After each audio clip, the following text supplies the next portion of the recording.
Hola a todas y todos, ¿cómo estáis? Hoy es un día muy especial porque tras una pausa de... ¿Cuánto tiempo? ¿Cuánto tiempo hemos estado de pausa? ¿Un mes? Sí, más, ¿no? Mes y medio. Más, Más o más de un mes, menos. ¿no? Sí, sí, más o menos. Voy a Pues ganar seguidores, ¿eh? retomamos la segunda tanda de debates con mis apreciados colegas, Rafael López Borrego, que no sé cómo lo veis desde vuestras casas, yo lo veo a mi lado, abajo aquí Fernando Castro y el doctor Soriano. Bueno, muchas gracias a todas y todos los que estáis ahí. Gracias a vosotros por participar. Y el tema que vamos a poner hoy sobre la mesa es artistas de éxito, por mérito propio o porque lo quiere el mercado. Entonces, básicamente, de hecho es un tema que de alguna manera ya lo habíamos tocado en un debate anterior que había hecho con el doctor Soriano y con Rafael López Borrego. Lo que pasa que en este caso me gustaría darle un poco otro enfoque. O sea, mi pregunta va un poco más en la línea de decir, aquellos artistas que conocemos que están consagrados, ¿realmente lo son por mérito propio o es porque ha habido una serie de factores que se han alineado y han hecho que estos artistas florezcan? Entonces, yo he desglosado tres factores que creo que son importantes a la hora de que un artista pueda tener éxito. Y uno sería los críticos comisarios. Como ejemplo, podríamos poner a Fernando Castro, que tenemos el placer de tenerlo por aquí. Por ejemplo, ahora tienes una exposición que estás haciendo de comisario, que es la de Cuidado y peligro de sí, ¿no? Con un montón de artistas. Entonces, yo, por ejemplo, me planteaba el hecho de que tú en un momento dado hayas seleccionado a algunos artistas, de algún modo también influye y marca la trayectoria de estos artistas. Es decir, que elijas a uno y no a otro, ayuda a solidificar una carrera. Esa sería una. La segunda serían los marchantes y galeristas, y ahí podemos hacer toda una retaila desde los Medici, Vollard, Gertrude Stein, que fue un poco la que aupó a Picasso o a Matisse. Luego ya yendo un poco más cercano en el tiempo tendríamos a Leo Castelli, ¿no? Que es un poco el que fue, entre otros, el propulsor de artistas como Frank Stella o de las grandes estrellas del pop art, como podría ser Warhol o Jasper John, Roy Lichtenstein. Y por último, por ejemplo, ya algo más contemporáneo, que ya alguna vez había mencionado antes, sería Hauser and Wirth y, por ejemplo, el relanzamiento que están haciendo, entre otros artistas, de la obra de Philippe Gaston, que casualmente ahora empieza a resonar cada vez con más fuerza. Entonces, el tema es un poco este. ¿Qué os parece? ¿Creéis que realmente un artista se consolida por mérito propio? Si es debido a que el mercado del arte está empujando la carrera de este artista o estos factores de los que hablaba antes, ¿cuánto creéis que tiene de protagonismo en la proyección de la carrera del artista en sí? Y de esos factores que, por ejemplo, he mencionado ahora, que luego hay otros que también podríamos mencionar, ¿cuál creéis que es el que es más determinante? Lanzo la pregunta. ¿Quién quiere empezar? Si quieres, empiezo yo como Pues hacíamos venga. por costumbre y por viejas tradiciones. Vale. Diría que está muy interesante cómo lo has formulado, Rayitox, esta cuestión de cuáles son las condiciones o los factores que hacen que se produzca el éxito artístico, que es un tema que, bueno, sobre el que estoy ahora leyendo mucho. Y luego ya haré hasta una recomendación bibliográfica bastante curiosa que he descubierto. Pero sobre todo cuando lo estabas ahora formulando, hay un ensayo muy poco conocido en España, pero que, bueno, no sé ni siquiera si está traducido, me parece que no está traducido. Yo lo leí en inglés de un autor que se llama Alan Bowness, y este Alan Bowness trabajó en la Tate Britain y se llama The Condition of Success, las condiciones del éxito. Es decir, es precisamente el tema que has planteado. Yo pensaba que íbamos a hablar del mercado del arte en abstracto, pero me parece esto más concreto. Es decir, ¿cuáles son las condiciones del éxito? Y es un libro sobre las condiciones del éxito en el arte contemporáneo, sobre las trayectorias artísticas y el proceso de reconocimiento. La teoría de Bowness es una teoría, como digo, que no ha tenido gran seguimiento en el español. Hay una tesis doctoral que yo pude leer de Nuria Paist, que la dirigió Vincent Furió, y esta sí está publicada. ¿Vale? En ella Alan Bones establece 4 círculos que completan, bueno, que en cierta medida algunos asumen y otros desbordan los que tú dices, que son 4 círculos de reconocimiento que son condiciones del éxito artístico. El primero es el círculo de reconocimiento de los pares, es decir, de los iguales, esos pares que son los coetáneos, los contemporáneos, es decir, tu generación, los artistas que te rodean, es decir, el reconocimiento de los propios artistas que forman parte del medio artístico en el que te estás moviendo. Y ahí hay un primer círculo de reconocimiento. Círculo, por cierto, importantísimo, porque ahí se comienza a veces a producir condiciones de éxito muy importantes que hacen que haya artistas que desde el principio son artistas para artistas, es decir, artistas que tienen un enorme nivel de reconocimiento entre artistas y que aunque en su momento no tengan tanto desarrollo, lo van a tener posteriormente porque van a ser artistas muy leídos, seguidos, interpretados e influyentes dentro del propio contexto artístico.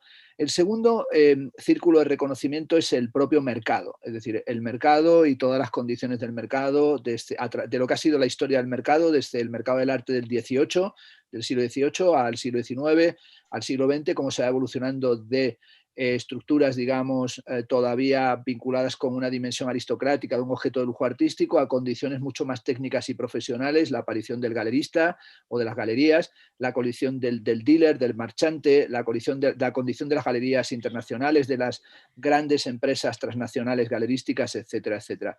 El tercer círculo del reconocimiento para Alan Bones es la crítica, es decir, lo que hace la crítica, y sobre todo en una época, y hablamos de ello porque hicimos una mesa redonda sobre la crítica, en la época en la que la crítica era decisiva para apuntalar, consolidar y sobre todo dirigir o normativizar ciertas trayectorias, especialmente en el seno de la modernidad. Es decir, del siglo XX, especialmente la crítica greenbergiana o lo que fue la crítica, me atrevería a decir, hasta los años 80, hasta que fue sustituida por el imperio curatorial, ¿no? Y el último círculo de reconocimiento es el público y bueno, el papel que tiene el público. Para Bones, cuando escribió el libro, estos círculos son concéntricos, es decir, el más pequeño es el de los pares, el segundo más amplio es el mercado, el tercero es la crítica y el último es el público. Desde que escribió eso, y es un estudio de caso que lo hace aplicados a artistas desde 1900 hasta Louis Bourgeois, Eva Hesse o David Hockney, ha ido cambiando mucho esa situación. Esto hace que por ejemplo, el camino del reconocimiento y del éxito artístico ya no siga los círculos del reconocimiento de Bones. Yo dirigí una tesis doctoral sobre ese tema, que es una tesis que no está aún publicada, de un tipo que quiero que se publique porque lo hizo estudiándolo para ver si el modelo de los Young British Artists, de los jóvenes artistas británicos, sigue ese camino. Es decir, si sale desde los pares, de los pares al mercado, del mercado a la crítica y de la crítica al público. Porque, por ejemplo, como sabéis, en los Young British Artists al principio es un fenómeno muy basado en el reconocimiento entre los artistas, con el papel que tenía Damien Hirst, no como artista, sino como comisario. Cuando yo conocía a Damien Hirst, Hirst era más en esa época comisario que artista, cuando hizo Modern Pharmacy y ciertas exposiciones. Y los Young British Artists, según el libro de Julian Stallabrass, Hyde Art Lite, subvierten ese modelo porque ellos sin necesidad de un reconocimiento del público, directamente encuentran a Saatchi, y Saatchi hace ya de todo a la vez, ¿no? Es el coleccionista, pero como es una empresa de marketing, Saatchi & Saatchi, también se va a abrir como galería, también se va a abrir como museo, es decir, va creando una dimensión totalmente diferente. Es decir, hoy los círculos, el tema, yo diré, el de las condiciones del éxito, es cómo los círculos del reconocimiento de Bones ya no son concéntricos, o sea, ya no son concéntricos unos dentro de otros, sino que generan trayectorias de tangencias y de aberraciones geométricas entre ellos, que hace que haya artistas que directamente tengan una enorme repercusión crítica o una enorme repercusión, un gran impacto curatorial o un gran seguimiento curatorial o un gran impacto comercial, sin haber pasado ni por el reconocimiento de sus pares, ni del mercado, ni el de la crítica, ni el del público. Es decir, por ejemplo, hay una artista que fue curiosísima, que es Adriana Varejão, artista brasilera, que la llevaba a Camargo Vilasa, que directamente antes de que expusiera, su obra ya se empezó a vender a grandes coleccionistas brasileros. De hecho, luego se casó con el gran empresario que fundó unos museos, ¿no? Bueno, en una zona de Brasil, el Itaipú, y entonces, bueno, ella consiguió vender tal cantidad de cuadros que no podía hacer ninguna exposición individual, no podías poner en galerías, es decir, ya no podías exponer en galerías porque no tenía obra para hacer exposiciones, se vendía antes de exponerla, salía la obra hacia coleccionistas de nivel internacional. y se publica su primer catálogo sin haber hecho ninguna exposición individual, solamente recopilando las obras que ya están en colecciones. Es decir, y estas fases, digamos, hoy en día de las condiciones del suceso son complejas también por los nuevos factores que han surgido, que evidentemente la sociedad red y la dimensión actual hace que los sistemas de reconocimiento no sigan los patrones anteriores. Y yo a la pregunta primera que tú haces diré que hoy el factor decisivo ya no es la crítica de arte, ya lo dijimos, es decir, que la crítica de arte tiene un papel cada vez más maravilloso porque ya no es central, es decir, es cada vez más periférica y sobre todo es una tarea más reflexiva que digamos de apoyo económico, de señalamiento de trayectorias. Tampoco estamos ya en la época curatorial. El libro de David Platzer sobre curatorismo habla de cómo lo curatorial tuvo ya una gran crisis en torno al 2005-2008 y digamos los grandes curators fallecieron, como Harald Seman, fallecieron al comienzo del siglo XXI y Hans Ulrich Sobris o estos están ya un poco inerciales y también, igual que las ferias de arte están ahora canceladas por la pandemia, ya estaban declinantes, ya estaban en crisis, ¿no? Estaban entrando en una significativa crisis. Y yo creo que ahora el papel decisivo lo tienen los grandes, parecerá un circunloquio, que es que los grandes protagonistas de las consolidaciones de trayectorias son los grandes coleccionistas que son patronos de los museos. Es decir, esos coleccionistas como Eli Brodt, como sería el caso de Pérez, el del Pérez Museum de Miami, Patricia Feldes Cisneros, que es patrona de varios museos del mundo. Es decir, aquellos, los grandes emporios de la moda como será Louis Vuitton o Prada, que tienen a su vez fundaciones. Es decir, son hoy esos coleccionistas que tienen grandes emporios del mercado, de los perfumes, de la moda y también colecciones de arte contemporáneo que se han enfocado hacia ello, que han hecho algunos sus propias instituciones como la Fundación Bicocca, l'Hangar Bicocca en Milano, o el Palazzo Grassi o la Dogana del Mar en Venecia de François Pinault, que ellos a su vez depositan obras en museos y condicionan la propia trayectoria del museo. Es decir, hoy esos presuntos mecenas o filántropos son los que quitan y ponen trayectorias. Es decir, me gustaría, sería mucha vanidad decir que un curator o que un crítico quita y pone. Sí que aportamos en el sistema, pero no somos el factor decisivo. Es decir, el factor decisivo son esos coleccionistas que depositan, donan sus colecciones en museos, que se las custodian, que se las cuidan, que se las montan, que se las catalogan, que se las revalorizan, que a su vez se desgravan impuestos a través de esas donaciones, impuestos, por cierto, que no se destinan a otras cosas porque se destinan a apoyar sus propias colecciones, que algunas cosas las tienen como dato, las tienen en dación temporal, con lo cual luego las pueden volver a recuperar y vender revalorizadas.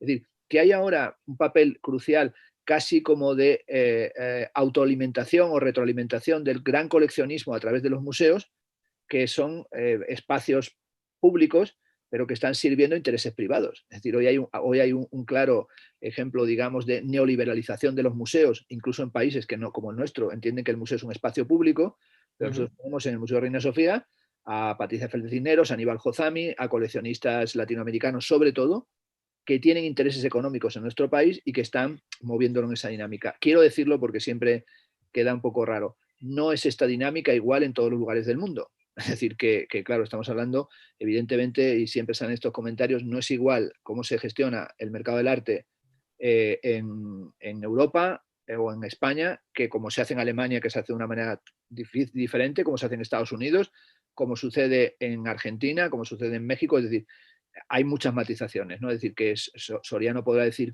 cómo funciona eso en México, que funciona de una manera parecida pero diferente también. Pues, ¿Soriano? Venga. Sí, ¿Sí? sí. Ok, perfecto. Pues de hecho yo estoy bastante de acuerdo. Es curioso porque yo encuentro un paralelismo de esto que comenta el señor Castro respecto a lo que ya mencionaba Canclini en un librito de 1979, que era la producción simbólica, y Canclini decía que el artista tenía que elegir con quién tenía que priorizar sus lazos para llegar a esto que denominamos éxito en esta plática. Y él decía que había que ubicar si nos estábamos relacionando en nuestra producción con la historia del arte, con otros artistas contemporáneos, que incluía la competencia, con los marchantes, con las instituciones promotoras, con el público, con los medios de comunicación o inclusive con la censura. Él partía de la posibilidad de que enfrentarte a un Estado repercutiera en una cierta reputación, algo que se vio muy comúnmente en los artistas surgidos, por ejemplo, de Argentina, de Chile, que se confrontaban con este tipo de sistema cultural gubernamental muy, muy, muy duro. Sin embargo, creo que algo que menciona el señor Castro muy, muy acertadamente es que estamos en un proceso de cambio, en un proceso de deconstrucción del sistema. O sea, en este aspecto tendríamos que abocarnos a qué éxito es al que estamos tratando de llegar. El éxito económico o incluso el éxito popular.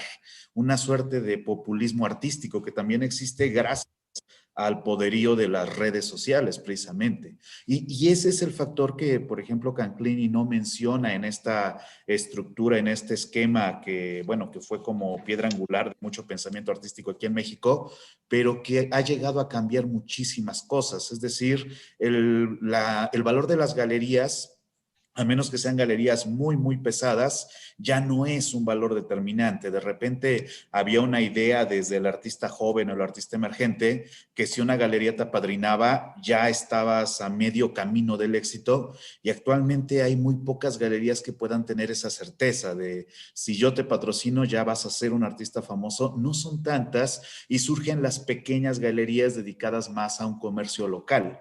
También del otro lado, estos grandes patrocinios están abocados a artistas que pueden ser emergentes, pero que ya tienen un respaldo o un apadrinamiento de diferentes actores. Pueden ser otros artistas, pueden ser marchantes, curadores, y tampoco hay esa garantía de que vaya a funcionar, porque algo que parece que sucede con mucha frecuencia en la actualidad es apostar más a la cantidad que a la calidad.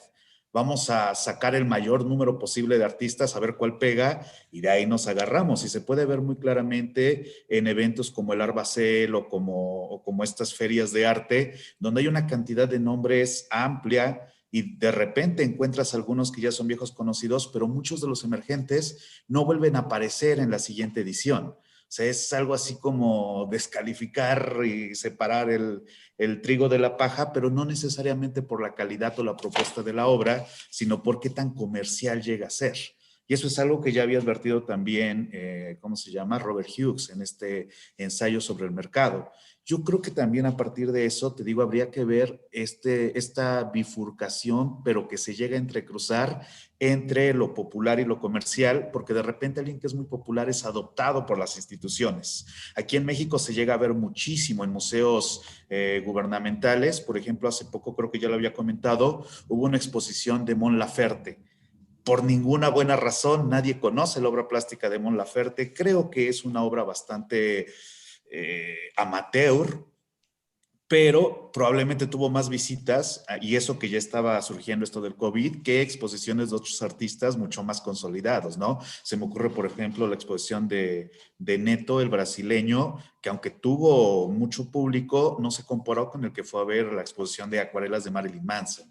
Es decir, al menos en México, como no hay una claridad en el destino de hacia dónde va el sistema cultural, que ha estado muy ambivalente en los diferentes gobiernos de izquierda o de derecha, se aprovecha como el tirón de las redes para disfrazarlo de política gubernamental sobre cultura, y se confunde también con los apoyos de las becas y tal. Y ese es otro elemento que no sé si en España resulta condicionante, en México sí lo es, que son los apoyos gubernamentales que crean una suerte de élite cultural de jóvenes creadores que van creando su propio nicho, pero que termina por ser muy quístico, muy autoconcluyente. Rara vez tiene algún tipo de salida, si no es precisamente moverse a Europa, a Estados Unidos, y pues principalmente a esos dos destinos, porque tampoco se llega a observar que sea un destino deseable, por ejemplo, Sudamérica, ¿no? Sino que todo vuelve a esta conflagración que era históricamente en el siglo XIX la capital del arte, que eran las capitales europeas, París, Berlín, Estados Unidos, Nueva York, España, Madrid. O sea, supongo que hay una suerte de instinto de supervivencia del mercado. O sea, el mercado elige artistas para promoverlos en sí mismo, para utilizarlos como moneda de cambio, pero también creo que se ha debilitado a favor de la publicidad. Como bien decía Castro, Butón y todas estas compañías que no están dedicadas esencialmente a las artes, pero que empiezan a coquetear para darle un grado de complejidad a sus productos. Se puede ver mucho en las ediciones de coleccionista de botellas de licor que están intervenidas por artistas. Aquí en México, por ejemplo, vamos a comprar el, no sé, tequila, ron, lo que quieras, ilustrado por Dr. Lacra. O sea, se va haciendo esa mezcla que también vuelve muy confuso a qué se le llama éxito, a la gran concentración de dinero de parte del artista, a la gran popularidad o a la propuesta que condiciona la creación posterior después de dada esta obra. Creo que habría que empezar a clarificar si es el éxito una cuestión económica, si es una cuestión de influencia y qué pasa primero, el éxito comercial y después el éxito dentro del sistema cultural, o un éxito en el sistema, en el medio de las artes y posteriormente la adopción del mercado. En cualquier caso, creo que este éxito ligado al mercado va a estar donde el mercado sea fuerte y donde no lo es en las instituciones museísticas. El hecho de que los museos ya no puedan pujar y reciban artistas que provienen de las ferias de arte también revela que han perdido una gran fortaleza. Las galerías que han perdido peso en contra de las casas de subasta también demuestra que hay un conflicto interno dentro del sistema económico. Ya no es que haya un solo elemento dominante, que sea el museo, que sea la galería o incluso la casa de subastas, sino que el dinero está moviéndose de aquí para allá y con ello se lleva a sus artistas de un lado a otro, creo yo, ¿no? Porque una cosa es hablar de los grandes éxitos económicos extraordinarios de Hearst o de Kunz, pero más allá de eso no se observa la figura emergente que pueda competir. Hay obviamente ventas carísimas que uno no podría aspirar, pero no se llega a estabilizar la figura de ese genio artístico que tanto gusta al mercado. O sea, creo que también hay que pensar que por ahí el dinero pues es tanto que no está bien seguro de a dónde vamos con esta economía, que probablemente el mercado de las artes es uno de los pocos mercados que se mantienen sólidos después de las crisis de finales del siglo XX. O sea, a pesar de que hubo este asunto de Wake Up y todo el escándalo alrededor de las obras que se habían vendido, no se ha visto el declive del dinero, pero sí de las instituciones culturales alrededor del dinero. O sea, es como si el dinero tuviera una entidad propia que elige a quién poseer y a partir de ahí crear un nuevo círculo. Y creo que estoy muy de acuerdo con Fernando, que en este caso ha elegido a la iniciativa privada. Y nada más para cerrar, por ejemplo, aquí en México hay museos nuevos, que es algo extraordinario porque realmente hace mucho no había museos nuevos, pero todos son de iniciativa privada. Y algunos son gratuitos y otros no, pero ha surgido esta moda de que si eres una iniciativa privada que probablemente estás en contra del gobierno, vas a crear tu propio aporte cultural, no sé si para promover una agenda cultural alrededor tuyo o para qué, pero sí hay como esa idea de que se puede hacer dinero en el arte, lo cual también demuestra qué atrasados estamos en México, ¿no? O sea, recientemente, por ejemplo, esto que dice que muchos de los inversores son latinoamericanos, revela un desfasamiento temporal entre cómo se entiende el arte en Europa, en Estados Unidos y en América, bueno, en Sudamérica y en Latinoamérica, pues. Creo que también habría que considerar esos factores. Pues sí. Rafael. Mira, yo creo que resulta difícil, sí, determinar quiénes son las personas que consiguen que un artista sea considerado como un artista que llega al mercado bien por mérito propio o bien porque otras personas le apoyan. Hemos hablado de diferentes sectores o diferentes personas que trabajan dentro del sistema del arte y a lo mejor lo que hay que pensar es que existe un consenso en que esa persona merece estar en ese lugar o tener ese éxito. Sin ese consenso de todas estas personas no va a llegar nunca. Yo creo que también que ha habido un desplazamiento porque dentro del sistema, porque en muchos casos antes eran las galerías las propias que levantaban o digamos que hacían las exposiciones de los artistas para introducirlos en el mercado y que a lo mejor pues esas personas pudieran llegar y finalmente, sobre todo yo creo que a partir de principios del siglo XXI, en muchos casos son los comisarios que aparecen o que se dedican a hacer exposiciones en los diferentes museos los que han revelado el nombre de muchos artistas nuevos que principalmente crean, digamos, tendencias y a ver si lo quiero explicar así. O sea, si tenemos una tendencia en la cual pues un artista destaca, como puede ser, por ejemplo, la pintura expandida, por decir un caso, a lo mejor, siguiendo esa tendencia, el mismo comisario va a intentar trabajar o escudriñar qué artistas se están moviendo dentro de ese ambiente y quizás sacarlos a la luz, convirtiéndolos, tal vez alguno de ellos, no lo sé, en un artista que tenga éxito. Esto es una cosa que hacía perfectamente o que teníamos dentro del mercado, yo creo, en el mundo musical, en el mundo de la música, y que con la aparición de Internet y sobre todo de las descargas y de la posibilidad de tener Internet en nuestros teléfonos móviles, ha desaparecido por completo. O sea, yo creo que quizás, es decir, me refiero a que tú puedes dividir las épocas musicales por ciertas tendencias en las cuales se descubría un artista y a raíz del descubrimiento de ese artista surgían otros a su alrededor, que podían ser mejores, peores, podían obtener más o menos éxito. Yo creo que el mundo del arte también funcionaba en ese sentido de esta manera, con este tipo, por ejemplo, aplicándolo a la pintura expandida o aplicándolo a los jóvenes de la exposición Sensation, a los Young British Artists, que también es posible que fueran así. Es decir, pues oye, tenemos el grunge, sacamos a Nirvana, oye, pues sacamos después a Pearl Jam, sacamos a Soundgarden, sacamos a diferentes grupos que hacían una cosa similar. Y quizás dentro del arte podíamos encontrar algo parecido. Yo creo que desde mi punto de vista ese desplazamiento quizás de las galerías a los comisarios fue un ámbito importante que dio a conocer nuevos artistas. Ahora, a introducirlos en el mercado, no a que esos artistas, en los cuales podían fijarse después diferentes galerías para hacer exposiciones, tuvieran éxito o no tuvieran éxito.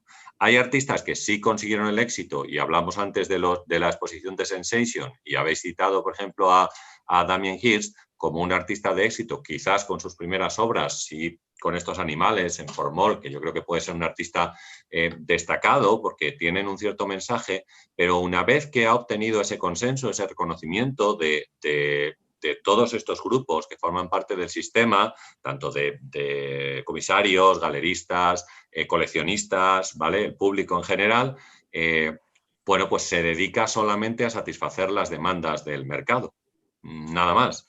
Entonces, ya por ejemplo, ahí estamos en otro ambiente. Es decir, ¿cuál es la demanda? La demanda que tiene el mercado es de obras de Damien Hirst. Bueno, pues vamos a hacer 600 cuadros, como él tiene, diferentes, con puntos de colores, ¿vale? Variando uno de los puntos o variando el tamaño, de manera que lo que hagamos sea satisfacer al mercado. ¿Eso lo podemos considerar como obra de arte? Yo, desde mi punto de vista, no. Eso yo lo califico como mirada distraída dentro del arte contemporáneo, pero no creo que sea simplemente, o lo único que hace es satisfacer el mercado. Y luego, como última cosa, yo creo que, y estoy de acuerdo con doctor Soriano, lo que dice en este punto es que yo creo que hay mucha incertidumbre dentro de los artistas que pueden salir a la luz y que puedan obtener el éxito, porque quizás, y en esto lo tenemos en diferentes informes de personas que trabajan con una galería o que han llegado a trabajar con una galería. 2 de cada 5 artistas que trabajan en una galería o que han comenzado a trabajar con una galería tendrán una exposición 18 meses más tarde o 2 años más tarde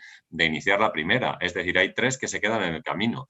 De esos 2 que consiguen una segunda exposición en un tiempo concreto, resulta que solamente uno de ellos será rentable para la galería. Y a lo mejor ni siquiera es un artista que podamos decir que sea un artista de éxito, porque vamos, por artista de éxito, pues yo entiendo a los que estén ahí en el top, ¿no?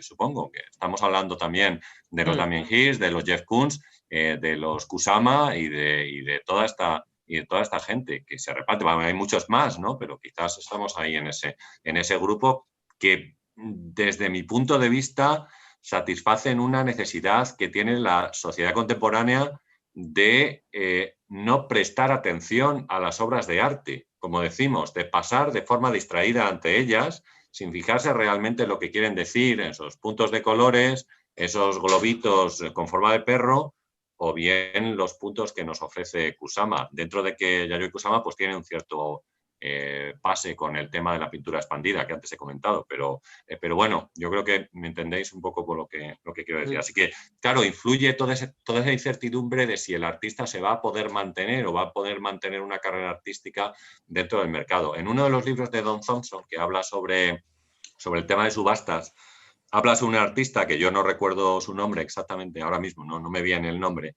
Era un artista que trabajaba con temas parecidos a espejo y demás. Entonces, él dice que en las subastas adquirió un valor tan grande, un valor muy grande, que había gente que estaba deseando sus obras, pero igual que adquirió el valor, lo perdió. O sea, se fue por completo. Y entonces, claro, esa es la incertidumbre que tiene el artista, cómo mantener ese éxito o, digamos, ese ritmo en el cual seas capaz de tener el mismo reconocimiento de todo el consenso sectorial a lo largo de tu vida y después, por supuesto, si es posible, una vez que pues, ha fallecido, supongo.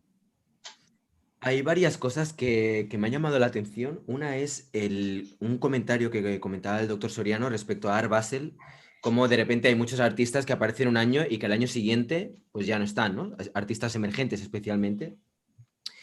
Y me da la sensación de que ahora vivimos en una era en la que va todo tan rápido y como que realmente las carreras de los artistas es como que se les aupa, se les exprime y luego ahí búscate la vida, ¿no? Y ahí ya te las apañarás. Eso por un lado me ha llamado mucho la atención y creo que es un fenómeno muy de nuestra era. Luego hay otra cosa que me pasa por la cabeza y es el hecho de que realmente, por ejemplo, antes mencionaba a Leo Castelli, ¿no? Y cómo fue una de las personas que de algún modo tuvo un gran protagonismo y un gran peso a la hora de que el pop art saliera a la luz y que se promocionara y que tuviera la repercusión mediática, social, cultural que tuvo. Cabe preguntarse, ¿el pop art tendría ahora mismo la misma repercusión si no hubiera existido Leo Castelli? Y eso nos lleva a cuestionarnos si muchos de los artistas que conocemos y que estudiamos en los libros de historia del arte y que para nosotros son grandes tótems del arte contemporáneo, lo serían si no hubiera sido efectivamente, porque había ahí, pues es una Gertrude Stein, un Bollard o quien fuera, ¿no? Respecto a lo que comentaba también Fernando Castro del papel del coleccionista, estoy de acuerdo en que realmente el coleccionista, a fin de cuentas, es el que tiene la pasta. O sea, dicho así llanamente, es el que pone el dinero al final, de un modo u otro, desde luego tiene mucho peso. Y bueno, al hilo me hace pensar un poco en una exposición que hay ahora también de Tacho Benet, no sé si lo conocéis, es uno de los socios, es el cosocio fundador de un conglomerado que se llama Media Pro, que es, bueno, gestiona partidos de fútbol, bueno, en fin, es una empresa muy, muy importante. Y durante un tiempo ha estado coleccionando obras de artistas que de algún modo tuvieran unas obras más o menos, digamos que polémicas y que han sido censuradas. Una de ellas, muy conocidas, pues podría ser algunas de las piezas de Abel Azcona, alguna de Santiago Sierra, como la de los presos políticos, etc. El hecho de que de repente alguien del peso mediático y que tenga el capital tan importante como puede tener Tacho Benet y apueste por este tipo de artistas, yo me pregunto qué tipo de repercusión puede llegar a tener en su carrera y si realmente puede suceder como sucedió en el lanzamiento de Basquiat cuando hizo su primera exposición allí en el ¿cómo se llama este? En el PS1, si no recuerdo mal, o etcétera, ¿no? Luego ya, para finalizar, hay varios comentarios que me han llamado la atención. Uno que creo que está dirigido al doctor Soriano y a mí, en el que dice Bernardino Boronat Más, dice, dirigiéndome a los dos artistas del grupo, ¿no creéis que el hecho de ejercer de youtubers perjudica vuestra obra? Una especie de pérdida del aura benjamineana. A mí se me ha hecho mucha gracia. Ahora luego, si quieres, puedes entrar ahí a trapo. El aura. El aura benjamineana es muy importante. También aprovecho para dar las gracias a Jorge JM7 y a todas las personas que os animéis a dejar vuestros superchats por el apoyo. Y ya para finalizar, también ayer Fernando Castro tuvo un debate con Villarán, muy interesante. Y en él, de algún modo, Villarán defendía la tesis de que realmente hoy día alguien haciendo uso de sus redes sociales, ¿no? De su canal de YouTube o, en fin, puede llegar a tener tanto peso y como que de algún modo los artistas son más independientes de lo que hubieran sido pues hace un siglo, ¿no? Me pregunto hasta qué punto eso es cierto y me encantaría escuchar vuestras opiniones al respecto. ¿Creéis que realmente ahora ya no hace falta una Gertrude Stein o un Leo Castelli y que realmente los artistas son más independientes y que pueden lanzarse por sí mismos? ¿O creéis que todavía vivimos un poco más dependientes de todo este tipo de conglomerados, ya sea mediáticos, del coleccionista, como me mencionaba ahora el Tacho Benet, o del crítico o del marchante galerista que apoya al artista? ¿Cuál es vuestra opinión al respecto? Fernando, todo tuyo. Bueno, yo creo que uno puede creer, puede creer eso de que las redes o que vivimos en un momento en el que esto permite una mayor democratización o permite una independencia total o funcionar de una manera que te sustrae al sistema galerístico, museístico, bienalizado, curatorial, si vives en el mundo de los teletubbies. Es decir, si tienes la mente totalmente colonizada por los teletubbies, pues entonces te lo puedes creer. Es decir, si has llegado a un nivel de lo que llaman hiperstición, es decir, de una profecía autocumplida y tienes una capacidad de autohechizarte y autohipnotizarte, pues entonces te lo puedes creer. Sobre todo porque se basa en una ideología, lo señalé ayer en el debate, de un neoliberalismo ramplón, es decir, me parece que incluso tiene unas connotaciones cínicas, ¿no? de pensar que el gran monopolio cibernético computacional y las formas de la estructuración algorítmica del mundo van a ofrecer una libertad verdaderamente casi panglosiana, es decir, que vamos a tener que vivir en el mejor de los mundos posibles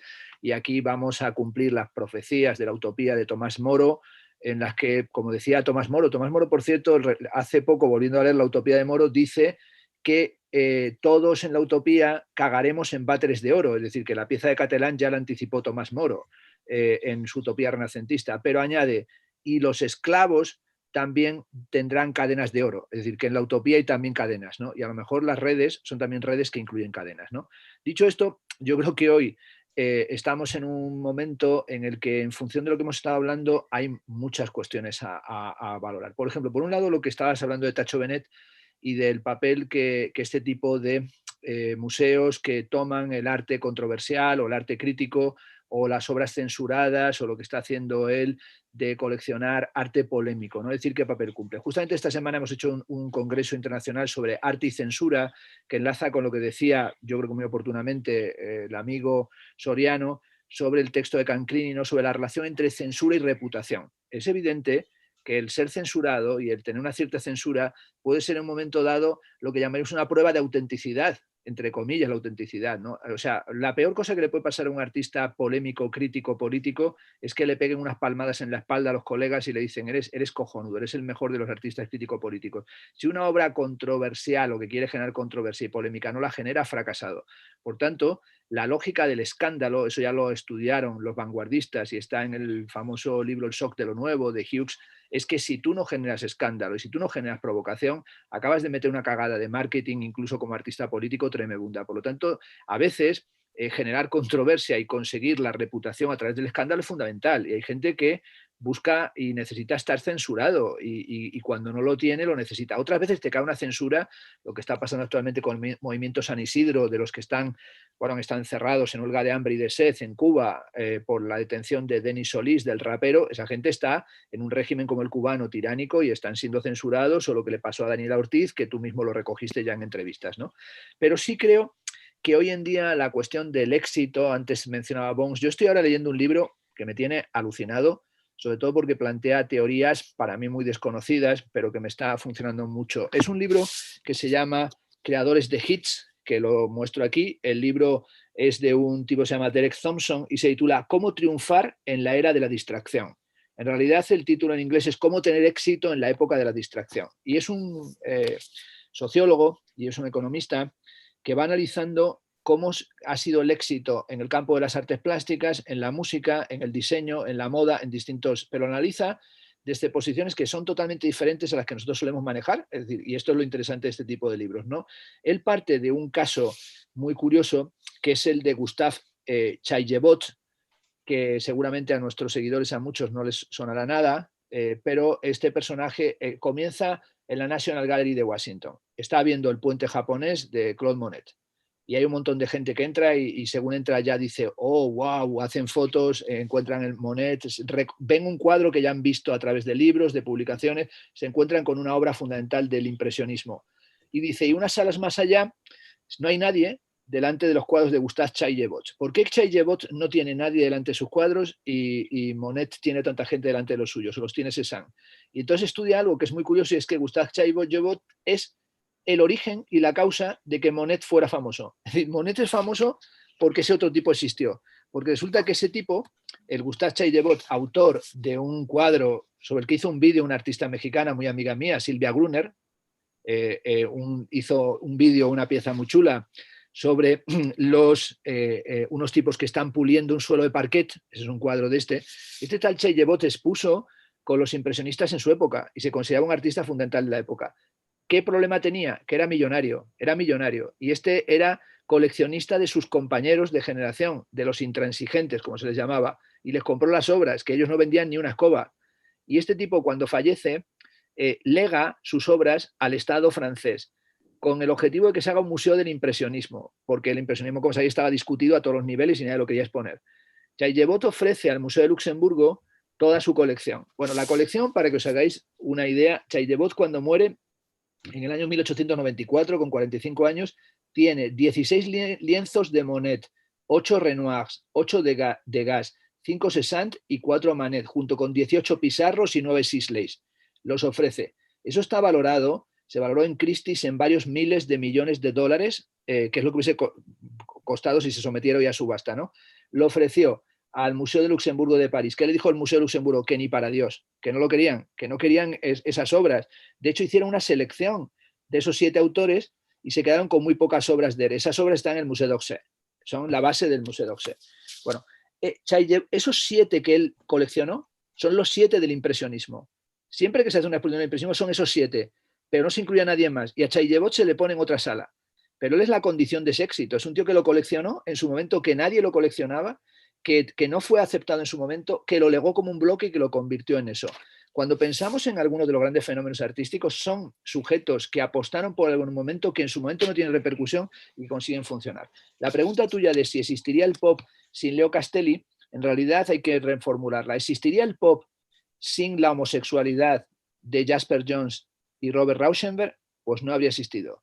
Porque cuando va Leo Castelli a exponer al estudio, en realidad no va para exponer a Jasper Johns, va para exponer a Robert Rauschenberg, que en esa época era todavía un pintor tardomoderno o vinculado a la escuela de Nueva York. Pero como son una pareja homosexual armarizada, que no lo han reconocido, se tiene que esconder Jasper Johns en el altillo del estudio y va a Castelli a ver los cuadros de Rauschenberg. Y se ha dejado allí sin darse cuenta Jasper Johns una obra suya, y al entrar Castelli dice, esa me gusta, esa obra es de su amante que está escondido en el techo del loft. Y lo que hace es exponerle a él. Pero es que si se estudia a fondo, ellos venden su exposición, la de Rauschenberg, antes de exponerla. Venden 5 cuadros que los venden al Metropolitan, no al MoMA, al Metropolitan, nada más y nada menos. ¿Por qué los venden? Porque en el Metropolitan está un amante de ellos que se llama Henry Grethaler. Es decir, el punto ahí, por ejemplo, en el triunfo del pop, es una red de afectos y de contactos de una comunidad, hoy diríamos queer, pero en realidad gay, que va a ser fundamental para la llegada de una cierta tendencia. Y es más, que se dice el pop es con Castelli, ¿no? Castelli es un fenómeno menor dentro de la llegada y el avance del pop, ¿no? Por ejemplo, si uno piensa, y esto me hizo pensar muchísimo, en cuál es el disco más vendido. Yo siempre a veces salgo del mundo de las artes plásticas, como sabéis, para poner otros ejemplos de otras cosas. ¿Cuál es el disco más vendido de la historia de la música? Pues la gente que cree que es Thriller, o cree que son de Jackson, o cree que son los discos de Madonna. No, pues no es así, es Rock Around the Clock. Es el disco de 1954-55, ¿no? De Bill Haley. Pues el disco de Rock Around the Clock, que todo el mundo, 1, 2, 3, tan, esa lo hemos escuchado todos, eso es la cara B de un disco, no es la cara de un disco. Es un cantante de country que, porque se empecinó, permitió que se lo grabaran en 30 minutos en una toma directa esa grabación. Era la cara B. Cuando sale el disco, se venden 7.000 copias. No consigue entrar en ninguna lista de ventas. Y es porque un chico joven escucha el disco y se lo pone a su padre, que es Glenn Ford, que se convierte en la canción de apertura de la película de Glenn Ford que se llama Semilla de Maldad. Eso hace que el disco, cuando sale, no se venden más que 7.000 copias, porque sale en una película, por casualidad, se convierte en el primer disco de rock and roll, de lo primero que se llama rock and roll. Pues a partir de entonces es el disco más vendido de la historia del rock. Es decir, el tipo dice, y yo no lo había oído nunca, pero a veces hay que oírlo, que la condición del éxito no es la de Alan Bones, que él la desprecia porque parece una chorrada, estos círculos del reconocimiento de los que yo hablé, es un principio que se llama principio Maya, y ese principio Maya lo estableció Raymond Levy. Este Raymond Levy es el diseñador más importante de la historia de los Estados Unidos. Todos hemos tenido objetos de Raymond Levy en nuestras manos. Raymond Levy es el diseñador de Lucky Strike, de la cajetilla Lucky Strike, y fue el diseñador de Coca-Cola Corporation y de los trenes americanos de Pensilvania, de la Penn Station, de la estación central de Pensilvania, y es el diseñador de la mayor parte de los objetos de la cultura del diseño americano. Pues Robert Levy, a finales del 19, comienzo del 20, crea un concepto que se llama principio Maya, que significa Most Advanced Yet Acceptable, lo más avanzado y aceptable, que dice que para que algo tenga éxito tiene que ser avanzado pero aceptable. Tiene que ser algo, es decir, para él las condiciones del éxito es una combinación de neofilia y neofobia. Es algo que tiene que ser avanzado pero no demasiado avanzado. Si es algo que sale de lo familiar y es demasiado ajeno a las condiciones del reconocimiento familiar, no va a ser aceptado. En ese sentido, este dice algo que no lo había pensado nunca, y es que las condiciones del éxito tienen que ver con el reconocimiento de patrones de familiaridad. Es decir, y esto sucede en la música, pero sucede también. En este sentido, creemos que el arte innova mucho, pero se tiene que basar en reconocimientos y familiaridades, diríamos en paradigmas o en formas, configuraciones epistémicas. Y es evidente que en nuestra época, ahora, sí es cierto que estamos hablar en el momento que hablamos, que es este momento todavía de la pandemia, del COVID, de la segunda oleada, ¿no? Sin turismo, que era el factor del arte, el factor de la cultura mundial económica y el mayor índice de obtención de recursos era el turismo. Es decir, hoy en día cualquier evaluación sobre en qué situación se encuentra el éxito artístico, el éxito económico o la generación de reputación está muy afectada por lo que está sucediendo. Por lo tanto, cualquier actitud predictiva es absurda. Pero lo que sí es cierto es que esta idea de que el reconocimiento de patrones tiene que ver con la forma en la que se produce el éxito, yo creo que es fundamental. Y también diría que yo creo que cada vez más el curator se ha ido viendo que su era pasó, que la era curatorial pasó, es decir, que la época curatorial pasó definitivamente. Y también diría, desde mi propia experiencia, creo que se sobrevalora el papel que ha tenido los curators en relación con el mercado. Incluso pienso que la mayor parte de la actividad curatorial ha sido paralela al mercado. Es decir, y de hecho a veces con gran disidencia con respecto al mercado. Y que muchos de los artistas, esto a lo mejor, esto lo podríamos detallar más conocidos a nivel museos internacionales, bienales, etcétera, son artistas que no están precisamente montados en el dólar. Es decir, que pareciera que son millonarios o que tienen que obtienen una cantidad de recursos enormes, pero si dijéramos si el éxito lo valoramos como obtención de beneficios económicos, los beneficios económicos que obtienen muchos artistas muy poco conocidos o que no tienen una trascendencia museística, crítica, curatorial, bienalizante, nos sorprendería. Y, por ejemplo, yo lo pude comprobar directamente que artistas que a mí me fascinaban, como Nacho Criado, como Vito Acconci, etcétera, etcétera, tenían una situación económica de impresionante indigencia y de gran precariedad. Es decir, que primero porque su arte, su trabajo, no tenía coleccionismo privado, no lo podía tener. Es decir, no era algo que tuviera una función en aspectos decorativos, ornamentales, suntuarios, es decir, algo que pudieras, como se dice habitualmente, llevarte para tu casa. Porque esa es otra cuestión. Es decir, yo siempre digo, mi madre evalúa el arte. Cuando va a una galería me dice, Fernando, tú eres muy crítico, pero solo hay un criterio. El arte es el arte que te quieres llevar para casa. Y ella me dice esa frase siempre y yo me quedo muerto, porque claro, eso me llevan a mí a abandonar mi tarea. Pero es verdad, ella dice, le digo, esa obra es muy interesante, dice, no me importa nada. Lo que quiero saber es si yo podría vivir con esa obra, si yo podría tenerla en el pasillo, en el dormitorio, en mi casa, la podría tener en el salón, podría dormir con ella o me impediría vivir y pensar. Por tanto, los niveles de éxito, si son solo de reputación museístico-curatorial, son diferentes. Si son económicos, hay una cantidad de gente que se saca una lana de dinero impresionante haciendo obras que evidentemente no tienen. Hay gente que sufre mucho. Hay algo que decir. Hay gente que quiere ser el mismo tipo artista de bienal, artista de museo, conseguir un montón de lana, un montón de dinero, tener ámbito académico, tener un gran reconocimiento de los críticos, que le masajeen la espalda en un club tailandés. No se puede tener todo al mismo tiempo. Es decir, cada uno opta por su camino y su carrera, y hay carreras respetabilísimas de artistas comerciales, de artistas decorativos, de artistas experimentales, de artistas académicos. Es decir, hay muchas formas de ser artista y no solo una. Y sobre todo yo creo que cuando a veces se enjuicia el arte como una totalidad, pues aparecen esas categorías tan extrañas del Lamparte o esas categorías del arte VIP, porque es como si solamente hubiera un modelo que es el que les parece a cierta gente que son. De hecho, he comprobado que la teoría del Lamparte se basa en una incomprensión del mercado del arte. Se basa en un desconocimiento absoluto del mercado del arte y un resentimiento con respecto a él. Es decir, que es de gente excluida del mercado del arte, de lo que creen idealmente que es el mercado del arte, que les lleva a tener un resentimiento absoluto con respecto a él. Pero es porque se imaginan un mercado del arte que hay que decirles algo claro para que no estén tan cabreados. Ese mercado al que quieren entrar no existe. Hace tiempo que no existe. Por lo tanto, están clamando y enfadados por un tema que no existe, que es fantasmagoría pura y dura. Voy. Pues es que realmente hay muy poco que agregar. Creo que ha sido suficientemente contundente el comentario de Fernando.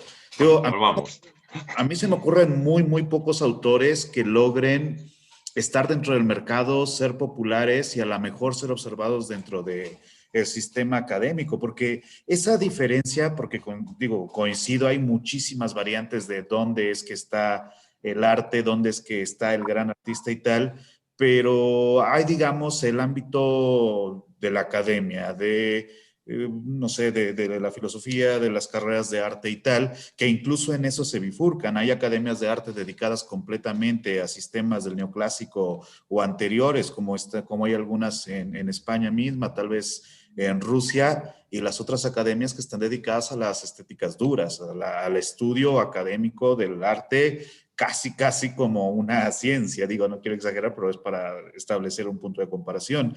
Y dentro de esa idea, pues, digo, yo siempre he comentado cuando sale el tema, que ahorita lo sacaste tú porque a mí ya no me gusta hablar de eso, que cuando tú estás hablando sobre arte en una discusión académica y alguien sale como el Lamparte, se vuelve el apestado del grupo. O sea, porque implica una cierta ignorancia, por ende, así como ligada al uso de esa palabra, ¿no? Es como que te pone en otra esfera, no quiero decir en otro nivel, pero sí en otro lugar. Francamente, yo creo que, te digo, también el éxito depende si te quieres comprar un palacio o si te quieres comprar una casita. Creo que esa es otra cosa, ¿no? Digo, para mí un éxito es poder tener un lugar mío y ya así como, wow, pero el punto es que no estamos hablando de particularidades, supongo yo, sino del éxito a diferentes niveles, pero todos ellos, digamos, por encima de la norma del que puedes aspirar siendo ejecutivo de ventas de alguna empresa local. O sea, creo que para muchos artistas emergentes, el poder sobrevivir de la venta de tu obra ya es un éxito y de hecho es un gran éxito, no es poca cosa. O sea, no es poca cosa que alguien que se dedica a pintar pueda vivir de pintar. Eso es algo que en muchas sociedades, de hecho, es hasta extraordinario. Es muy raro que alguien pueda dedicarse únicamente a su labor artística y no tener que combinarla con otras cosas.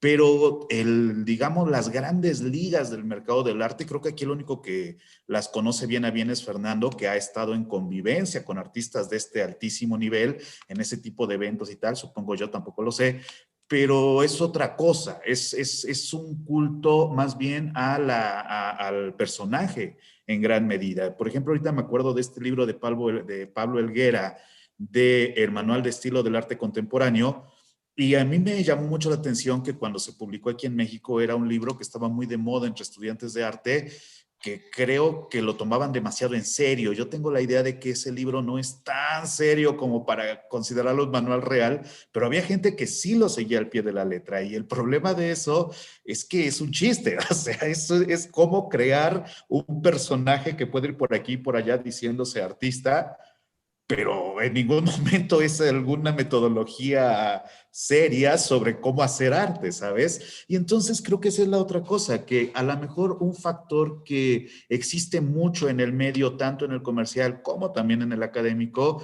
es esta pose del artista, ¿no? Es este poserismo del personaje que pretende estar aquí o pretende estar allá, y no me refiero necesariamente a Villarán, sino en general, pero cuyas posibilidades tanto económicas como de influencia cultural son muy limitadas. Y no obstante, en el mundo de YouTube, por ejemplo, que cuestionabas esto hace un momento, mi estimado Rayitox, se tiene como esa sensación de que estás llegando a un público mayor, porque en efecto es un público masivo, pero que tampoco tiene como prioridad diaria el arte como tal. O sea, probablemente ve los videos y después ve un video de Dross o algo así, porque está dentro de la secuencia, ¿no? Y creo que esto es lo que conlleva a esta problemática. Hace un momento decía yo que se me ocurren pocos artistas que han llegado a la popularidad en el sentido de popular del pueblo. Por ejemplo, Takashi Murakami, que recurre al uso de elementos propios de la estética actual japonesa y trasciende su continente porque la gente entiende que algo con un estilo anime, un estilo manga, ha de ser de Japón y se masifica. Y se me ocurre que es raro este fenómeno, comparable tal vez con el Warhol, de la explosión del arte pop en Norteamérica y en el mundo, o a lo mejor con el Pollock, contando también la influencia que tuvo la CIA en promoverlo a nivel mundial, ¿no? O sea, creo que son muy limitados los casos donde ya no digamos que se pueda aspirar a hacer un éxito en todos los ámbitos mencionados por Fernando, sino nada más en 2 o 3. O sea, están muy peleadas las diferentes categorizaciones como para hablar de un éxito absoluto, ¿sabes? No creo que pueda ser posible la idea de un éxito general en todos los aspectos, y bajo esa premisa el éxito personal se convierte en el gran éxito. Y, por ejemplo, el tener 1 millón de seguidores como los tiene Villarán, evidentemente es un éxito si tu idea del éxito es ser un youtuber que habla de arte, que tiene un canal de YouTube, pero también estás atenido a el sistema en el cual se está respaldando. No por nada se está pasando a Twitch, porque YouTube está flaqueando también en su estructura, ¿no? Y te digo, yo creo que ahí habría que, atesorar desde lo personal el pequeño éxito que cosechas, pero también pensar que el gran éxito proviene del esfuerzo personal, pero también un poco de la casualidad, porque también es cierto que hay muchas ocasiones en que el arte ha llegado por algún azar del destino. Se me ocurre, por ejemplo, en esto del impresionismo, el caso de la colección de, ¿cómo se llama este ruso? Cushing, no me acuerdo cómo se pronuncia, pero que tenía la costumbre de coleccionar a Cézanne, a Picasso, a Matisse, y que eventualmente su colección queda en manos del Estado ruso, lo rechazan y se empieza a repartir por el mundo como moneda de cambio. Y te digo, el punto es que creo que hay que estar en la constante producción, en la constante promoción. Y si realmente crees que puedes aspirar a un éxito, ya sea comercial, popular o mediático, no académico, porque ese no es tan fácil, a lo mejor deberías de considerar la posibilidad de contratar a un representante. Porque también esa es la otra cosa. A pesar de que uno pensaría que la idea bohemia del artista ya ha sido superada, la verdad es que por ahí está todavía latente en muchos sectores. Y te digo, bajo esa premisa, pues los que tengan una apertura de carácter capitalista van a tener mejores opciones para llegar a ese éxito tan indefinible contra el que nos enfrentamos. Lo otro que también me preocupa un poco es que de la pregunta inicial del debate, que era si era una cuestión de estructura o de uno mismo, pues realmente, ¿cuál era Sí, la pregunta es, ¿artistas de éxito por mérito propio o porque lo quiere el mercado? Creo que directamente hemos borrado la parte de mérito propio. O sea, creo que los 4 consideramos que no existe esa posibilidad, ¿no? Así como mérito propio, ¿qué es el mérito propio exactamente? O sea, en el mundo globalizado, neoliberal, donde China es una potencia comunista con todo lo que eso implica, con la gran paradoja, creo que la idea de mérito propio se escucha un poco romántica, un poco heroica, pero habría que redefinir qué es el mérito propio, que no es el esfuerzo individual, sino el desglosamiento y comprensión del sistema para usarlo a tu favor tanto como te sea posible. Y creo que si vas por ahí, entonces puedes operar dentro de las redes, dentro de las amistades, dentro de la estructura, dentro de la promoción, pero hay mucho trabajo que hacer, y llegar a un éxito ya en estas grandes ligas, a un éxito mediano, digamos, no creo que tenga que ver tanto con el mérito propio, sino con el desciframiento de la estructura, creo yo. Una consideración, sobre todo porque me ha parecido muy curioso la referencia que hacías, Soriano, a lo del Gera, sobre todo para aclarar a estos alumnos, a esta gente que lo seguía como un manual, como si diera unas reglas. El Gera, que es muy amigo, es artista y es también museógrafo, es una de las figuras más importantes de la pedagogía museística americana.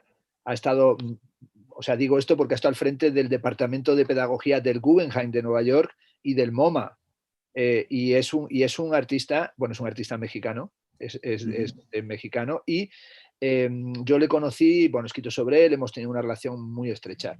El Manual de Estilo del Arte Contemporáneo, que es un libro excelente, es una parodia de la primera frase a la siguiente, es decir, que esto es para quien nos escuche, muy recomendable leerlo, pero es una gran broma, es decir, es como el libro de Humberto Eco, Cómo se escribe una tesis, que alguna gente tristemente se lo leen para aprender cómo se hace una tesis, es una parodia de cómo se escribe una tesis, no está hecho para escribir una tesis. El libro de Helguera tiene una parte muy buena que es que él pregunta, ¿cuál es el ismo más importante del arte contemporáneo? Entonces dice, el ismo más importante del arte contemporáneo es el oportunismo, ¿no? Y entonces hay todo son tips, son frases de alguien que ha estado un montón de tiempo metido en el sistema del arte a nivel mundial, a nivel global, que ha estado en contacto con los comisarios en los centros más importantes de decisión del arte contemporáneo del mundo, que se desahogó riéndose de los rituales absurdos que tiene el mundo del arte contemporáneo. Es decir, ese es un libro parecido a su manera a La palabra pintada de Woolf, es una sátira, es decir, es un libro de humor. O sea, si alguien lo leyó y creyó que eso eran consejos para cómo ser artistas contemporáneos, me parece una gran broma. Es decir, consiguió lo que pretendía, que es que colarle a la gente que era una broma total. De hecho, el tipo da conferencias en palindromo, y ahí están sus cartoons, los dibujos que ha hecho también del libro siguiente. Es decir, es una obra totalmente montada como broma. Es decir, es un pequeño apunte, pero me ha parecido curioso porque estamos buscando constantemente, fíjate, hay gente que agarra esos materiales porque está buscando como un libro tipo el Carnegie, ¿no? De cómo hacer amigos, ¿no? Cómo conseguir el éxito en el arte, ¿no? Los libros del Carnegie. Y por tanto, como si hubiera un modelo para el éxito. Hay muchas veces que la gente te lo pregunta, ¿no? ¿Y cómo se consigue el éxito? Y si tú me apoyas a conseguir éxito, eso no es así. Sí diré que algo que quiero aclarar. Yo he tenido una relación con el mundo del arte que la completé hace un tiempo en todos los aspectos. Es decir, que mi papel era originalmente la estética, luego la práctica curatorial, luego la crítica de arte, pero luego es que me empezaron a pedir que yo he comprado arte. Es decir, que yo conozco el mercado del arte en una condición que no todos seguramente conocéis, que es que yo he sido asesor de instituciones para compra de arte. Entonces me he dedicado a ser comprador. Yo compré 14.000 obras para una sola institución, para una de las más importantes corporaciones industriales y bancarias de este país.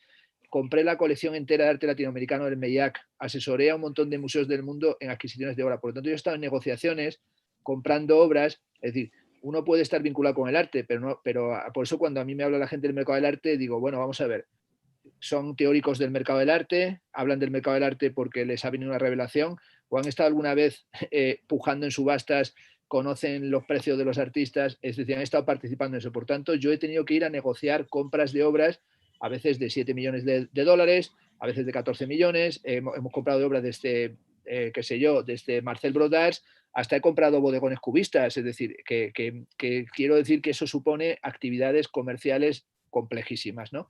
Pero luego es que también di un paso que fue lo más difícil que he hecho en mi vida, y es que trabajé y asesoré una galería de arte. Entonces quise conocer el mercado del arte desde la parte de la galería, de dentro del mercado del arte. Esa es la experiencia que a mí más me marcó, porque siempre he actuado desde el punto de vista público, del espacio público, es decir, de la esfera pública, pero me di cuenta que me faltaba un punto, era qué sucede dentro de la galería de arte, es decir, qué es una galería de arte por dentro. Y entonces empecé a trabajar en esa galería desde su construcción, como asesor del proyecto arquitectónico, hice el programa de la galería y luego participé nunca en la actividad comercial, pero sí en el proyecto de la galería, que fue la Galería Salvador Díaz, que fue una de las más grandes que se hizo en Madrid, una galería brutal, que tenía un espacio alucinante, que se quería hacer de primera exposición una de Naumann y de segunda una de Marina Abramovich, o sea, con eso os lo digo todo, y que se hicieron exposiciones muy potentes, y que había un capital por detrás de la de Jesucristo. Y cuando vi finalmente, que ahí digo que quiero decir que cerré el círculo, que había hecho teoría, crítica, práctica curatorial, montar bienales, comprar para instituciones, asesorar museos y también estar dentro de una galería de ese nivel, pude descubrir lo que era el mundo del arte por dentro en ese aspecto comercial. Es decir, a mí no me gusta decir cómo son las cosas, pero sí que a veces me frustra porque creo que se habla desde un contexto que no tiene que ver con si se habla del mercado del arte, digo siempre, bueno, pero ¿queréis hablar del mercado del arte, de galerías, de ferias?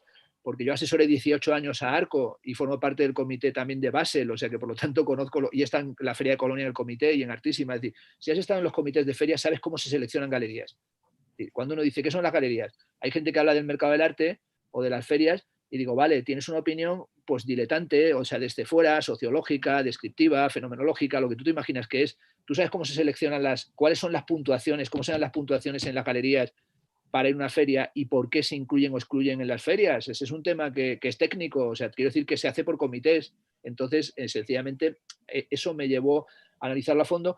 Y creo que hay que hacer, por ejemplo, sé que Rafa va a entrevistar a Paco Barragán, que tiene un libro sobre la era de las ferias y acaba de terminar uno sobre el sistema bienalístico. Bien, esto hay que hacerlo desde el conocimiento del sistema, ¿eh? Hay que hacerlo desde dentro, porque lo que yo vi dentro de una galería no se corresponde con lo que las teorías dicen. ¿Qué se paga en negro? ¿Qué se paga en A? ¿Qué se paga en B? ¿Cuáles son exactamente los precios? ¿Cuáles son los descuentos? ¿Cuáles son los porcentajes? ¿Cuánto cobra el artista y cuánto se queda? ¿Cuánto se descuenta sobre la cantidad de producción? Es decir, si un día queréis hacemos un debate técnico para que la gente se aclare, no de estas cosas que dan tips o consejos para cómo vender o para cómo hacer, no, señores, vamos a los hechos. ¿Cómo trabaja la Galería Gagosian? Pero no porque me lo imagine, sino porque hayas trabajado y has comprado y has tenido una relación articulada con ellos. Que es diferente, es que sencillamente, por eso todo el mundo puede opinar, es maravilloso la democratización, perfecto, pero luego hay un conocimiento experto, ¿eh? Que los tenemos o no lo tenemos, y yo hay cosas de las que no tengo ni idea y punto pelota. Pero sí creo que aquí hay cuestiones que son cruciales de cómo se despliega el mercado y cómo hay gente que dice, es que no entiendo que hayan pagado 20.000 por Wilfredo Prieto, por el vaso de agua, o no he entendido por qué han pagado 200.000 lo que valía el ninot de Felipe IV. Vamos a ver, si es que esa obra vale de producción 50.000 euros. Es decir, que hay muchas veces que la gente no tiene ni idea de lo que valen las producciones de las piezas de arte contemporáneo. ¿Cuánto vale producirla? Si vale producirla 50.000, tendrás que poner 200.000 porque el 50% se lo queda a la galería. O sea, que es que eso hay que ser un poco necio también en el plano económico, no tener capacidad ni para dividir. Por tanto, es un tema del éxito y el reconocimiento que es importante, y sobre todo porque además en la formulación que tú haces, yo sí creo que el tema del mérito propio, que me lo reservaré para un día de intervención, ese es el tema más curioso que se puede casi plantear. ¿Qué es hoy el mérito y dónde existe el mérito? Perdón que me he saltado a Rafael, que seguramente quería hablar. No pasa nada. No. Yo quería, porque hemos hablado también de la influencia, o habéis comentado vosotros la influencia que podían tener las redes sociales dentro del mercado del arte, ¿no? Que es un tema que tocasteis ayer vosotros en el debate y que ha introducido Rayitos también. Y entonces, a mí, me parece un tema curioso, interesante, porque, bueno, yo escribí hace tiempo un pequeño libro que se llamaba El sistema del arte contemporáneo, y durante la época de la pandemia me dediqué a revisarlo y a añadir ciertas cosas, porque la primera visión que yo tenía, reconozco que era muy pesimista, y después yo creo que con el paso del tiempo, pues mi visión sobre el sistema del arte también había cambiado. Me refiero a pesimista no desde el punto de vista de que no fuera necesario, sino de que yo creo que es esencial. Y me parece que fuera del sistema del arte es posible, pero hay poco que hacer, porque como yo decía antes, no es que, o sea, si tú utilizas solamente las redes sociales, puedes tener el reconocimiento del público, que está muy bien. Quizás el público te reconoce o tienes un público que reconoce tu trabajo, tu labor. Pero eso no es todo el mundo del arte, no es el sistema del arte, no es el consenso necesario que se necesita para que un artista sea una persona, como hemos dicho antes, una persona que tenga éxito o que tenga mérito. Entonces, bueno, lo que sí puedes hacer, y yo creo que sí es posible, a mí me da la impresión de que es así, es que un artista, cualquier artista en la actualidad, puede trabajar a través del mundo de las redes sociales, ¿vale?, como un elemento más que le sirva de apoyo para dar a conocer su trabajo. Indudablemente es así. Y si tiene ganado parte del público gracias a eso, pues habremos avanzado bastante. Pero sin despreciar, por supuesto, el papel que juega pues, la galería de arte, o el papel que juega el comisario, o la exposición en un museo, o todo este tipo de cosas. Sí es verdad Y yo creo que muchas galerías no se pusieron las pilas con todo el tema que tiene que ver con las redes sociales. Muchas galerías no se han puesto las pilas, de hecho, no trabajan suficientemente, o sea, no tienen una persona, yo creo, que esté dedicada exclusivamente a la promoción de su trabajo en las redes sociales. Y todas las galerías tienen un montón de imagen que poder vender. Es decir, el arte que se expone en las galerías es el mundo imagen en el que nosotros vivimos. Es decir, puedes grabarlo todo. O sea, puedes utilizar cualquier red social para mostrar los cuadros, hacer un pequeño TikTok, como decimos, de 1 minuto mostrando la obra, grabar un vídeo de YouTube, hacer una entrevista al artista. Es que deberías tener una persona única y exclusivamente dedicada a esto y, oye, a ganar seguidores, que es el trabajo de cualquier social media manager que tenga una galería de este tipo. Yo creo que muchas galerías en este aspecto todavía no se han puesto las pilas y le han adelantado por la izquierda muchos artistas que sí trabajan o que sí son capaces de trabajar en las redes sociales para ganar un ámbito de conocimiento que hasta entonces no tenían y a cual en muchos casos no podían acceder porque no estaban dentro del mercado del arte. Pero quizás a través de las redes sociales, oye, pues con tu página web bien ordenada, con tu trabajo en Instagram, con tu trabajo en TikTok o lo que sea, o en YouTube, eres capaz de que más gente se fije en ti y alguien dentro del sistema del arte se haga ese consenso del cual nosotros estamos hablando, en el que sea posible que esa persona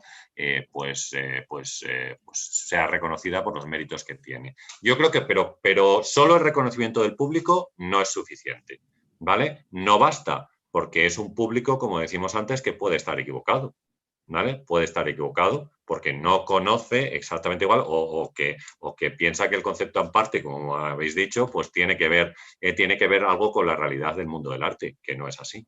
No, el concepto aparte es lo único que atesora, yo creo que es un gran desconocimiento del mundo del arte. Bueno, su opinión personal. ¿Vale? Habéis comentado también, o comentaste una cosa sobre Santiago Sierra, que a mí me resulta curioso también, porque Santiago Sierra pues, ha basado muchas de sus obras en llamar la atención o en el escándalo, podríamos decir, que yo creo que era una de las bases que decíamos para conseguir éxito. Yo lo dije en mi intervención anterior, que era posible, gracias al escándalo, que muchos artistas se dieron a conocer, sobre todo eso, a lo largo de los años 90, principios del siglo XXI. Vale, algunos utilizaban esta táctica, yo creo, para llegar a ser conocidos y muchos lo consiguieron. Bueno, Santiago Sierra ha trabajado con ello durante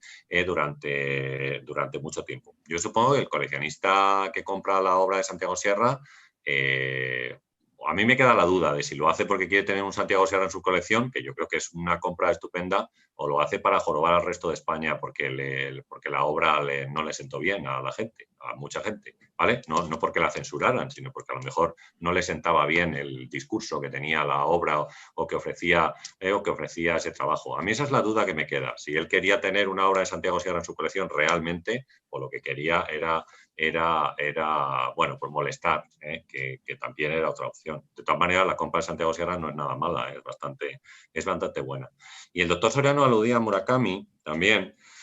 Pero claro, Murakami forma parte de la mirada distraída que yo decía antes. O sea, Murakami no es que se dedique solo al tema pictórico, es que Murakami tiene un emporio empresarial.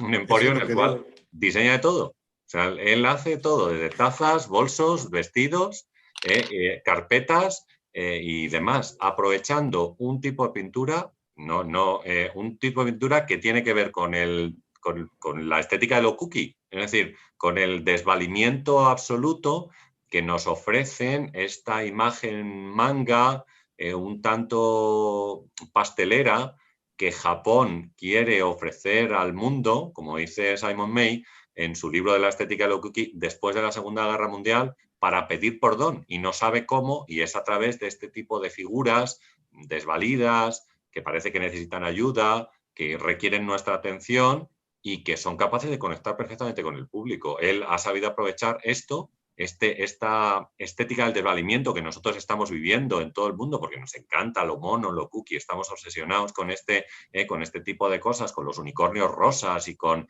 las figuras de Winnie the Pooh y todo esto. Y entonces, aprovechando ese tirón, él pues ha conseguido el éxito y lo ha mercantilizado de una manera que, como digo, pues tiene un emporio. Artísticamente es un artista, o sea, es valorable el trabajo que hace Murakami. Pues oye, lo mismo tiene ese punto de cookie donde podemos verle algo de estética, pero yo creo que es un artista popero en el cual, o con el cual coincide con los otros que hemos dicho antes. O sea, que me da la impresión de que coincide con Damien Hirst y con Jeff Koons en esta obsesión que tiene el mercado por una aportación mínima al mundo del arte, la verdad. Cierto, Takashi Murakami acaba de declarar quiebra. Takashi Murakami ha quebrado. Por hablar. Hablar yo, digo. No, pero no porque por hablar tú, es que Takashi Murakami hizo ya un comunicado que lo hizo el 2 de julio del 2020, sí, en el que se declaró en bancarrota, se declaró absolutamente en bancarrota y además hizo un comunicado bastante extenso en el que dijo: nuestra compañía está en muy mala situación de flujo financiero.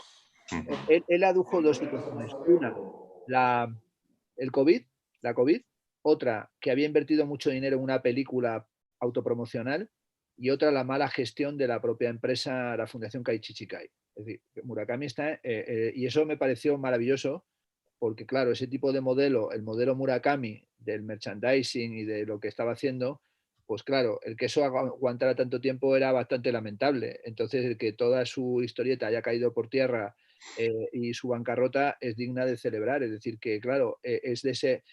y ahora ha llamado a sus seguidores a que la apoyen económicamente para superar la bancarrota y la quiebra, porque es que está además en quiebra fraudulenta y en concurso de acreedores, y le van a quitar todo. Es decir, entonces esa especie de fall and rise, esplendor y caída de Murakami, pues es también, bueno, de una cuestión montada financieramente que evidentemente entra en bancarrota. Es decir, como le pasó también, por ejemplo, a Huawei, que Huawei, aunque se sacan muchas cosas, Huawei, sus juicios en China fueron por fraude al fisco chino, por fraude a la hacienda china, y también Huawei se fue retenido y luego encarcelado también por bancarrota comercial. Es decir, que porque hay una crisis de crecimiento. Es decir, hay artistas que tienden hacia un empresarialismo, como le pasa a Kunz. Kunz ha tenido también que reducir trabajadores de su empresa.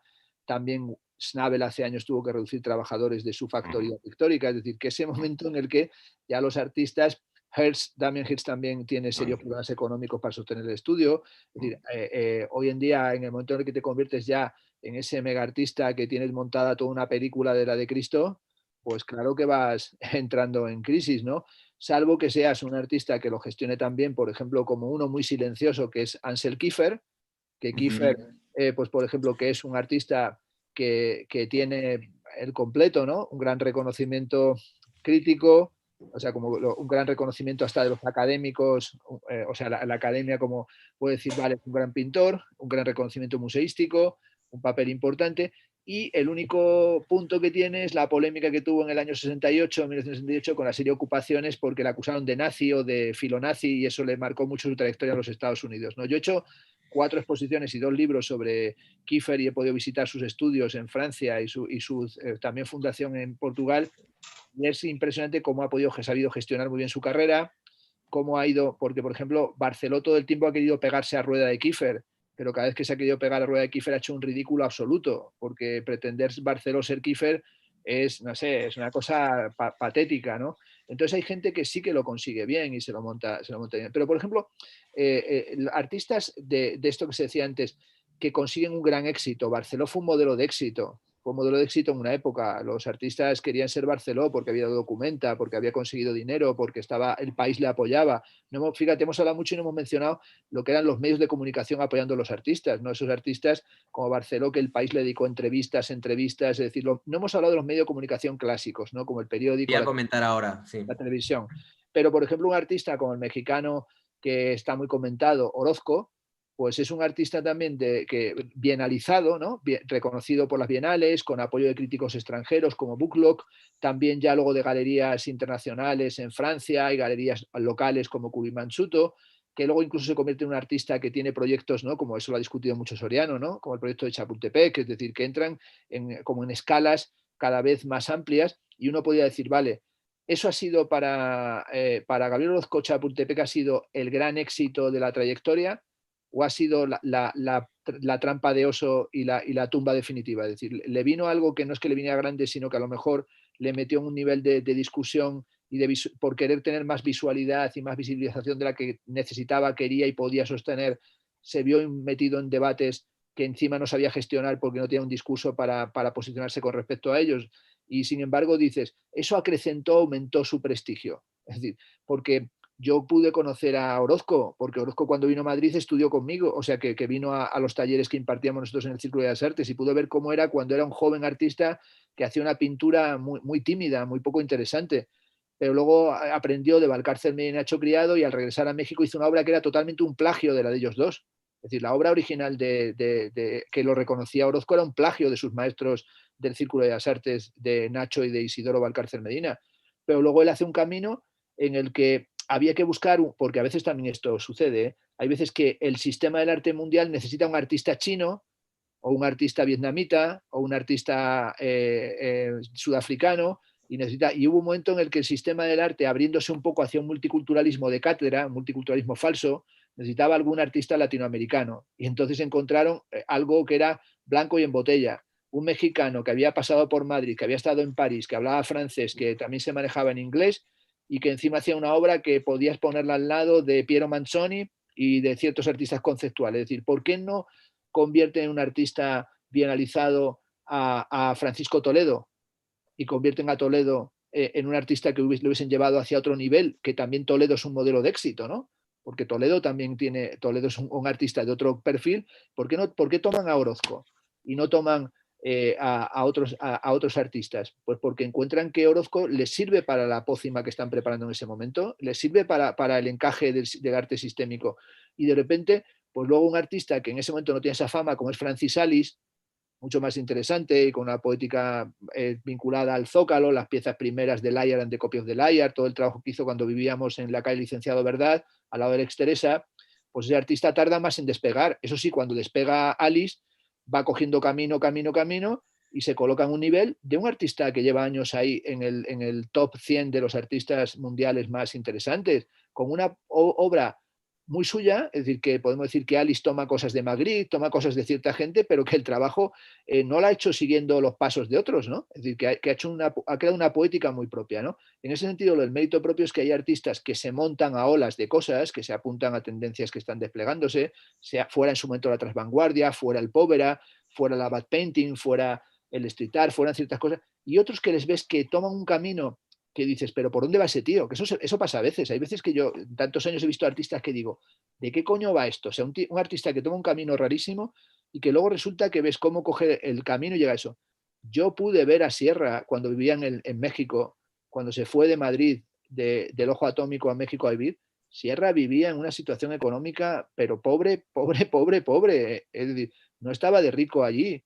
Y es porque se pone a trabajar con Semefo, o se vincula con Semefo, con el Servicio Médico Forense, con Teresa Margolles, el mencionado doctor Lacra, etcétera, que coge camino. Es decir, Sierra le debe a México mucho de su respeto y reputación, porque él consigue desde México hacer una obra en el momento en el que el sistema del arte mundial está buscando en México artistas interesantes, porque se ha firmado el Tratado de Libre Comercio y porque se están buscando contactos culturales con México, que hace que ciertos artistas mexicanos tengan una cierta proyección hacia Estados Unidos, como va a suceder con Joshua Ocon, como va a suceder con Jisai Husitman, con ciertos artistas que van a tener un cierto camino hacia México, que no va a ser luego tan importante como se pensó al principio, pero eso fue un camino que se abrió. Y Sierra, en muchas exposiciones que se hicieron, fue incluido como artista mexicano. La exposición del PS1 sobre arte mexicano contemporáneo, está allí Santiago Sierra como artista mexicano, y la exposición que hizo Teresa Macri de arte mexicano contemporáneo en Italia, a Sierra lo llevan como artista mexicano, y es un artista que yo creo que si consiguió fama y pulso es porque estaba en la Ciudad de México en los años heroicos del Temístocles 44, de la panadería, en los años en los que la atención hacia el arte de México era muy importante, que la sigue siendo, pero que ha habido una época muy dorada, o sea, muy importante para México. El momento en el que se supera la generación de los calitos o de los seguidores de Frida Kahlo y se avanza hacia otras estéticas, ese momento que está vinculada a la primera Feria de Guadalajara, y a los debates que se hacían allí en la mano de Guillermo Santamarina y de otros, de Osvaldo Sánchez, ese fue un momento importante. Pero digamos, es que las condiciones también hay que decir, de kairos, de oportunidad, es decir, el éxito tiene mucho que ver con el kairos, tiene mucho que ver con la oportunidad. Lo que llamaba oportunismo Helguera es que hay obras buenísimas que uno ve que son obras de una potencia plástica, de una intensidad enorme, pero que no tienen la oportunidad, que no están haciéndose en ese momento en el que esa obra es definitoria. La obra de Sierra de final del siglo XX, entre 1999 y el 2004, esa obra es histórica. Es decir, pero eso lo podríamos argumentar, es histórica porque lo hace en un momento en el que esa obra es totalmente coherente con el tiempo en el que se está haciendo. La que hace ahora es interesante, pero ya es inercial. Es una repetición de un esquema, de un estereotipo. Pero hay obras que tú las ves en un cierto momento y dices, chico, esta obra en este momento es la obra que supo definir una época. Lo que llaman los alemanes el espíritu del tiempo, el Zeitgeist, ¿no? Zeitgeist. Y eso algunas obras lo consiguen y no es una fórmula del éxito. Hay gente que se sintoniza muy bien con su época, con su momento, con sus necesidades. Una novela como La broma infinita de Foster Wallace es una obra de época, es una obra que sintoniza una época, que da cuenta de una época metanarrativa. Y hay muchas buenas novelas de ese momento que no llegan. Otra cosa es cómo el paso del tiempo nos harán ver esa. Cuando nos distanciemos de esos periodos, a lo mejor esas obras pierden interés. Pero en su momento, yo recuerdo la emoción de ver las primeras obras de Sierra de México, que me parecieron que eran sencillamente obras que cambiaban casi el terreno de juego, que eran renovadoras. Y por eso sigo escribiendo sobre arte. Me gusta pensar que pueden aparecer artistas que remuevan el tablero y que presenten cosas que no me interesan al principio y que luego me doy cuenta de que son cruciales, ¿no? Para eso sigue uno aquí. Bueno, está bien esa pequeña anotación. Vale. Bueno, a ver, yo ya no sé dónde estaba. Yo lo que, así, quería comentar, mira, hay un comentario que ha dejado Pedro Soft que dice, sale un artista abstracto en el siglo XV y no tiene éxito porque la gente no lo entendería. El arte es un lenguaje que se adapta al momento. Esto la verdad es que me da que pensar. Y ahora cuando estabas comentando esto del Zeitgeist, quizá el Zeitgeist es aquella persona que de algún modo capta el momento, pero también sabe estar un poco por delante, pero no tan por delante como para que no se le entienda. Pero bueno, espera, luego ya. Luego hay más cosas que quería... bueno, quería también agradecer a Santiago Aguirre por esos $5. Muchas gracias a él y a todas las personas que estáis ahí en el chat. Hay una cosa que me ha quedado bastante clara según lo que comenta Castro, y es el hecho de que realmente hay un factor azar determinante muchas veces a la hora de que un artista tenga éxito o no, ¿no? Por lo que has comentado, por ejemplo, ¿no? De Castelli con Rauschenberg y Jones, o yo que sé, otros ejemplos que has ido poniendo, que de algún modo u otro al final te acabas dando cuenta de que el azar tiene un peso muy, muy determinante, ¿no? Luego a mí me venía a la cabeza, o sea, hoy día, digamos que, ¿qué recursos son los que necesitaría un artista? ¿O qué cualidades debería tener un artista para que pudiera realmente captar el zeitgeist del momento? Y creo que entre los diferentes factores, aparte de saber captar lo que está sucediendo, saber el momento cultural, el momento social en el que vivimos, hay otros factores que no son tan no sé cómo llamarlo, tan etéreos como podría ser los apoyos que puede contar, con los que puede contar tanto a nivel de galeristas, de coleccionistas, marchantes, críticos, sus propios recursos personales, que aunque, por ejemplo, ahora comentabas lo de Santiago Sierra, que igual, por ejemplo, fue a México y que estaba en una situación bastante, pues yo qué sé, pues que no tenía mucho dinero, o comentabas antes, me parece que era Vito Aconci también, entre otros.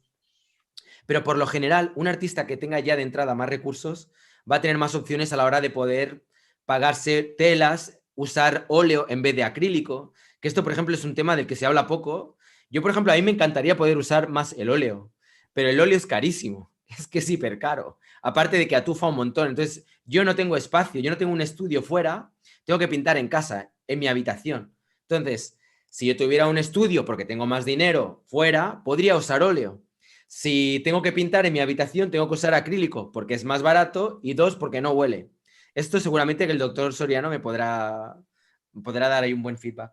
Luego hay otro factor que yo la verdad es que no lo había sopesado tanto hasta que hace poco hice la entrevista, no sé si la habéis visto, a Eulalia Baidosera, que es una artista que la verdad que me gusta mucho, y que hablaba de que, por ejemplo, cuando ella de repente llega a un momento de boom en su carrera, ¿no? Tiene un momentum en el que de repente, ¿no?, hace la exposición en la Fundación Tapias, luego hace la exposición en Reina Sofía y de repente empieza a tener un montón de pedidos, ¿no?, de galerías, yo qué sé, de un montón de proyectos donde tiene que meter un montón de energía y ella en ese instante está recién parida.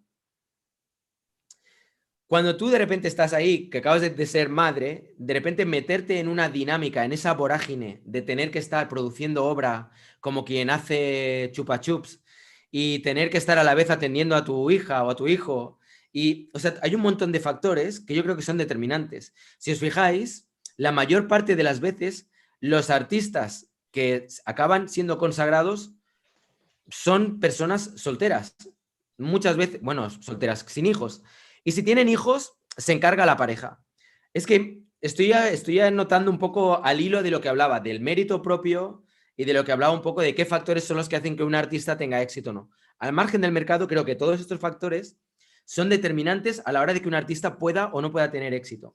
Otro factor también podría ser la repercusión mediática, que va un poco al hilo de lo que estábamos hablando antes, de, pues eso, de si realmente tienes una base de, pues eso, de seguidores, etcétera, etcétera, o la repercusión que tienes en los medios de comunicación. Y me parece un muy buen ejemplo lo que comentabas de Barceló. Si tienes a Barceló hasta en la sopa, en el país y en todo tipo de medios de comunicación de un grupo concreto, pues obviamente eso le da renombre, hace que haya gente que quiera comprar la obra. Es como una bola de nieve. Una vez que te metes en esa vorágine, en esa dinámica, yo creo que luego ya el tema es ver si el mercado te vampiriza y te expulsa o si eres capaz de sostenerlo eso en el tiempo.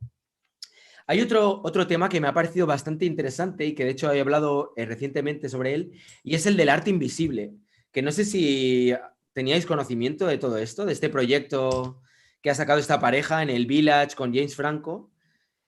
Y saco esto a colación porque me pregunto si realmente esto del arte invisible no puede ser un poco el zeitgeist del momento. O sea, más allá del arte conceptual, es el arte que ya directamente, o sea, ni siquiera se hace.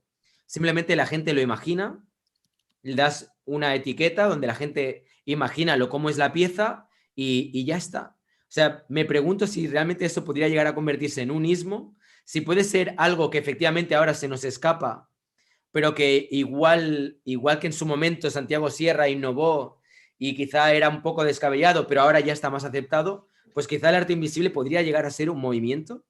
La verdad es que tengo curiosidad por ver cuál es vuestra opinión respecto a esto y también sobre si creéis que hay algo más allá del arte conceptual.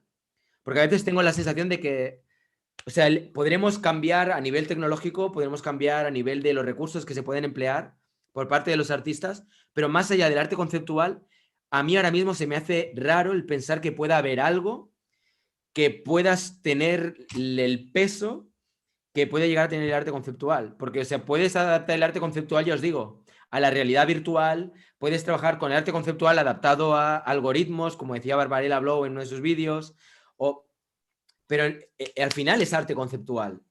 Y que su peso no deriva tanto en lo que es la pieza como en el concepto. Entonces, me gustaría un poco saber qué opináis al respecto y yo creo que ya hacemos esta ronda y poco más, porque estamos ya, son las 9:44. No sé, si Bueno, quieres seguir tú, Fernando Castro, quizá que empiece el doctor Soriano para que descanses un poco, ¿no? Bueno, Como queráis, ¿eh? A fenómeno, vuestro aire. el fenómeno de lo que ha hecho Jess Franco, que ya lleva mucho tiempo vinculándose a las movidas del arte contemporáneo, o que se ve que es un tema que le tira, en realidad es también una parodia. Es una parodia un poco a la manera de la que hemos comentado antes de Helguera, ¿no? En realidad, él toma un material que es tan antiguo como 1964-67, que lo desarrolló un tipo crucial para el mercado del arte y para el arte conceptual que se llama Seth Sigelov. Seth Sigelov fue básico porque Seth Sigelov es el padre recóndito del arte conceptual. Este fue el que hizo una exposición que se llama, es una fecha, ¿no? 15-30 January 1967, en la que él hace una exposición en la que da las fechas, el título son los días de la exposición, pero la exposición no existe porque solo existe el catálogo. El catálogo es la exposición. Seth Sigelov es el que, bueno, es un marchante que va a permitir que se hagan las primeras exposiciones de Lawrence Weiner, de Joseph Kosuth, de Mel Bochner, de Robert Barry, que era para él el artista más importante, y todos esos artistas crean la tendencia que se llama Invisible Art, arte invisible. Es decir, una de las cosas más singulares, cuando salió Jess Franco, dije, manda huevos que la gente publique artículos diciendo que Jess Franco ha inventado el Invisible Art. Perdón, que esto es más antiguo que cagar en el váter. Es decir, esto es que tiene 50 años, medio siglo de existencia, que lo creó Seth Sigelov, que es la famosa statement de Lawrence Weiner, y el famoso statement de Sol LeWitt: el arte no tiene que ser realizado porque su sola existencia conceptual ya es la propia obra de arte. Sentencias de arte conceptual de Sol LeWitt, de los años 60. ¿Qué es una arte conceptual? De Lawrence Weiner. Art After Philosophy, de Joseph Kosuth. Es decir, es bueno saber un poco de historia del arte para que no se la envainen a uno, se la claven a uno a tradición, porque lo de Jess Franco es sencillamente, vamos a ver, desde que Yves Klein hace la exposición del vacío en la galería Iris Clert, ya expone una galería vacía. Pero es que Michael Asher expone una galería vacía en Los Ángeles después. Es que hasta Santiago Sierra, cuando hizo la exposición en la galería Leeson Gallery, cerró una galería, también era una cita de la exposición de Michael Asher. Es decir, lo que están haciendo es vender una idea del vacío. Es que la propia Bienal del Vacío ya se hizo en el año 2008 y la hizo Ivo Mezquita. Fue una exposición que se hizo ya, que era sobre artistas que venden la invisibilidad y el vacío. Hay un libro del año, los años 60, de Lucy Lippard, que se llama 6 años de la desmaterialización del arte, sobre el arte conceptual y sobre el arte invisible. La idea de lo invisible como fenómeno artístico es tan antiguo como el conceptual, pero si vamos más allá, es el concepto de arte de Plotino, es el concepto del arte platónico. El arte en Plotino y en Platón es invisible, porque el símbolo es la manifestación de la trascendencia de un símbolo del que vemos la parte material, pero no vemos la parte invisible del símbolo. Es decir, la tensión hacia la invisibilidad es el fenómeno del arte desde Platón a Plotino, de Plotino al Renacimiento, y de ahí hasta Mondrian, porque para Mondrian, del que ahora tenemos la exposición en Madrid, el arte es radicalmente invisible. Nosotros vemos una parte de un arte que en sí mismo es invisible, porque Mondrian no era un artista de colorines o de geometría, era un teósofo, era un seguidor de Madame Blavatsky, por lo tanto creían que el arte es invisible, sustancialmente invisible. ¿Por qué? Porque tenían una concepción mística del arte. Ahora viene James Franco y hace una pantomima, el James Franco, que si le das dinero te cuenta una obra. Bueno, pues para eso voy a una pitonisa. O sea, eso sí que necesitas de una ouija para hacer arte de esa manera. Es decir, creo que, que a veces es bueno también darse cuenta de cómo hay es una broma buena, porque ha pillado todo el mundo. Una cosa, perdona, puntualización, ¿eh? O sea, todo esto, o sea, más allá de que James Franco haya promovido esto, la iniciativa es de una pareja del Village, que no me acuerdo ahora el nombre, que han montado un museo. Sí, un museo que se llama el MoNA. El MoNA, eso es. El MoMA, O sea, el museo soy conocedor de todo esto que me estás contando, ¿vale? Lo de Yves Klein, etcétera. Pero realmente el hecho de que ya de algún modo, aunque estén empezando, pero que se empiece a institucionalizar un museo del arte invisible, donde tú puedes ir a ver, ¿sabes?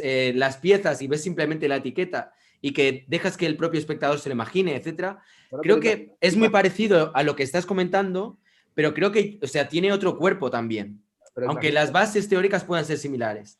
Es como la exposición que hay ahora de Paco López en el Reina Sofía, la que ha hecho de arte sonoro, que es una exposición solo de arte de sonido y no hay nada visual. La crítica del ocularcentrismo, la crítica de la visualidad en beneficio del arte sonoro, de la oralidad, porque este es un museo de arte invisible pero auditivo, narrativo, es decir, porque al final tiene un concepto de invisibilidad que se basa en invisibilidad ocular, pero no en invisibilidad como falta de visión o falta de imaginación, falta de percepción fantasmática o imaginativa. Bueno, yo creo que hay un museo en Corea que se llama Total Museum, Non-Art Museum, que lo montaron seguidores de Nam June Paik, que es un museo que se montó hace muchos años, que es también de arte invisible, de arte tecnológico invisible, ¿no? Pues yo creo que esta idea de lo visible y lo invisible es un tema del arte. Paul Klee dijo que el arte crea lo visible porque en realidad persigue lo invisible, y la relación entre visualidad e invisibilidad es un tema grande del arte. Es un tema que, como digo, tiene connotaciones místicas, metafísicas, hasta de por qué cuando se habla de lo invisible se necesita documentación. Seth Sigelov quiso crear documentación de arte invisible, piezas. Por ejemplo, una obra que es economía pura y dura. Cuando vas al Friedrichianum, en Kassel, hay una obra que se llama El kilómetro enterrado de Walter de María. La obra es invisible, solamente ves una chapita, y es que enterró 1 kilómetro de oro, una barra de 1 kilómetro de oro en la fachada del Friedrichianum de Kassel. Esa idea de algo que no ves, pero que está ahí enterrado el dinero, es casi economía y al mismo tiempo es dilapidación y es potluck, porque la economía del arte es potluck, es consumo suntuario, es consumo de derrochador, es como el padrino que tira monedas en medio de la nada, ¿no? Pero bueno, yo creo que hoy, por ejemplo, fíjate en lo que tú decías, y es algo que mientras hablábamos busqué, que es que dije, coño, ¿cuál es la idea de éxito y mérito? Dije, ¿cuál es el origen de la palabra éxito, ¿no? Porque nosotros decimos éxito, mientras que los americanos dicen success, ¿no? Y utilizan menos éxito, ¿no? Como sucede en nuestra lengua, las palabras vienen del latín. Éxito viene de exitus, y exitus significa salida. Es decir, cuando decimos el éxito en el arte, el éxito es la salida, lo cual está bueno, ¿no? Es decir, que a veces el éxito es incluso dejar de ser artista. En ese sentido, uno de los grandes modelos del artista del siglo XX y XXI es Duchamp, que no quería ser artista, que quería dejar de ser artista. Por tanto, el modelo duchampiano, mira que sí ha tenido éxito y influencia, porque es diferente el éxito de la influencia y de la capacidad de influir en otros. Es un modelo de alguien que no trabajó vinculado al mercado, que no persiguió el éxito y sin embargo tuvo todo el reconocimiento. Y la otra palabra, que es mérito, que es esta que tú decías, el mérito propio, viene también del latín meritum y es una acción, dice, acción o conducta que hace una persona digna de premio o de alabanza, derecho, reconocimiento y alabanza, valor e importancia, como cuando se dice el cuadro de Velázquez es de gran mérito. Pero también el mérito fundamental es el mérito de condigno, que no lo sabía. Y esto es una acepción católica. En la religión católica, alguien que tiene mérito es que tiene merecimiento de buenas obras porque tiene la gracia de Dios. Es decir, el mérito no es ni siquiera el mérito propio. El mérito tiene que ver con la gracia. Porque, por ejemplo, hay una cuestión que estaría buena, que es que no has utilizado un término que sería éxito o talento, ¿no? Es decir, si uno tiene talento. Porque el mérito propio parece que fuera un sinónimo del talento. Pero claro, el talento, que es una noción que se maneja, por ejemplo, en lo que hemos antes visto en el propio título de Vital Yara, ¿no? El arte de no tener talento. Es que son artistas que no tienen talento, que eso sí que ya es inmaterial o invisible, ¿no? Eso es como una especie de gracia de Dios y unos Illuminati, ¿no? Pero ¿cuál es el mérito o qué es el mérito? El mérito es el reconocimiento. Pero hoy en día, ¿qué es el éxito? El éxito es encontrar una salida, pero también exit, ¿no? Salida, es llevar a buen fin una negociación. Encontrar una salida en una negociación de conflicto. Es decir, yo creo que hoy en día, por jugar, y termino con eso, con la paradoja, el éxito del arte es no tener que buscar una salida al arte, no tener que ser expulsado del arte. Es decir, el éxito en el arte es seguir estar dentro de la pasión del arte. Es decir, el poder mantenerte dentro de lo que para ti es la actividad artística, el poder sostener, por precariamente que sea, pintando en tu habitación o escribiendo en tu estudio o haciendo tu acción artística, la que sea, en el campo de la teoría o en el campo del pensamiento o en el campo de la pintura, más que buscar, porque lo que mucha gente entiende el éxito es como que vamos a encontrar una salida, que al final una salida es un aplauso, una orquesta que tocará una canción general para que te aplauda todo el mundo y que tenga miles de seguidores y el dinero caiga como si fuera aquello el cuerno de la abundancia. No, el éxito en el arte no es salir sino quedarte en el arte. Es decir, el éxito es no salir de ese espacio, que a veces es una especie de búnker raro, es tu propia cabeza, pero yo, por ejemplo, sí que lo he visto contigo. A mí me ha sorprendido mucho y me lo decía Nacho, dice, cuando cumplió 60 años, que tristemente falleció al poco tiempo, me dijo, Fernando, ¿sabes cuál ha sido mi éxito? Que aunque no he vendido nada, aquí seguimos. Aquí, o sea, que no había encontrado salida. Y me dijo, me dijo un día, mis obras no tienen salida, literalmente, mis obras no tienen éxito, ninguno. Pero se mantenía. Y me dijo, si he superado los 50 y sigo vinculado a esto, quiere decir que soy indestructible. Y yo creo que una de las cosas que ya que supero los 50 me parece fundamental es cuando superas un cierto momento y todavía sigues entusiasmado y totalmente comprometido con ello. Es decir, yo cada día me he vuelto más gilipollas, lo soy cada vez más, porque es que cada día me siento más entusiasta a pesar de la situación, porque creo que tenemos una tarea enorme todavía que hacer, que es transmitir que se puede ser artista, crítico, curator y dedicarse a esto de muchas maneras y encontrar en esas muchas maneras una enorme satisfacción sin ser idiota, sin tener una idiotez de qué feliz soy un happy crático, no, sino de darse cuenta de que los modelos de éxito y que no hay una sola salida, no es como cuando vas por ahí en el aeropuerto de Palma de Mallorca o en el aeropuerto o en algún lugar, exit, y es una flecha que te lleva y sales por ahí o si no encuentras un muro. Es que hay gente que encuentra fisuras y espacios de habitabilidad y espacios para estar que no son los de otros. Porque hay que decir una cosa, si estás atrapado en el sueño de otro, estás jodido. Si estás atrapado en la salida de otro, estás chafado. El que crea que el modelo de éxito lo da el libro de Helguera, el libro de Alan Bones, el libro de cualquiera, el Carnegie, ese está equivocado, porque va a seguir un modelo de otro. Hay ahora un anuncio de Nadal, de Rafa Nadal, que es muy bueno, que un niño pequeño le dice, es que estoy aprendiendo a jugar al tenis como tú.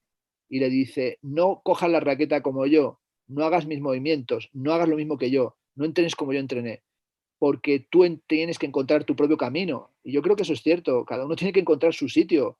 No le copies al otro su forma de ser, porque a mí cada vez que me dicen, ¿cuál ha sido tu fórmula? Que a veces te la preguntan, ¿cómo has conseguido hacer lo que has hecho? ¿Qué importancia tendrá? Si no tengo nada que enseñar de esa manera, es decir, tendrá cada uno que encontrarla. Es decir, y además hay muchos momentos que lo sabéis, tú lo sabrás, Rayitos, que hay cosas que te han funcionado y hay un momento que dices, ¿y por qué esto dejó de interesar? Y te deja de interesar a ti, pero te deja de interesar porque hay veces artistas, por ejemplo, Tony Cragg vendió mucho sus obras de trozos de plástico y las dejó de hacer porque no quería estar toda su vida haciendo piezas de trozo de plástico. Santiago Ibáñez hizo las caras aquellas y podía haber estado pintando toda la vida el mismo puto cuadro, pero quiso dejar de pintar ese cuadro.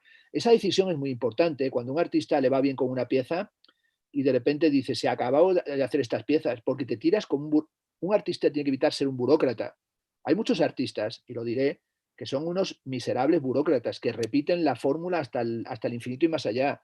Y son fabricantes de morcillas y no quieren reconocerlo, pero lo son. No pasa nada por serlo, pero están haciendo un merchandising de puta pena, repitiendo el mismo cuadro, repitiendo el mismo objeto. Si eres artista, también es porque asumes riesgos.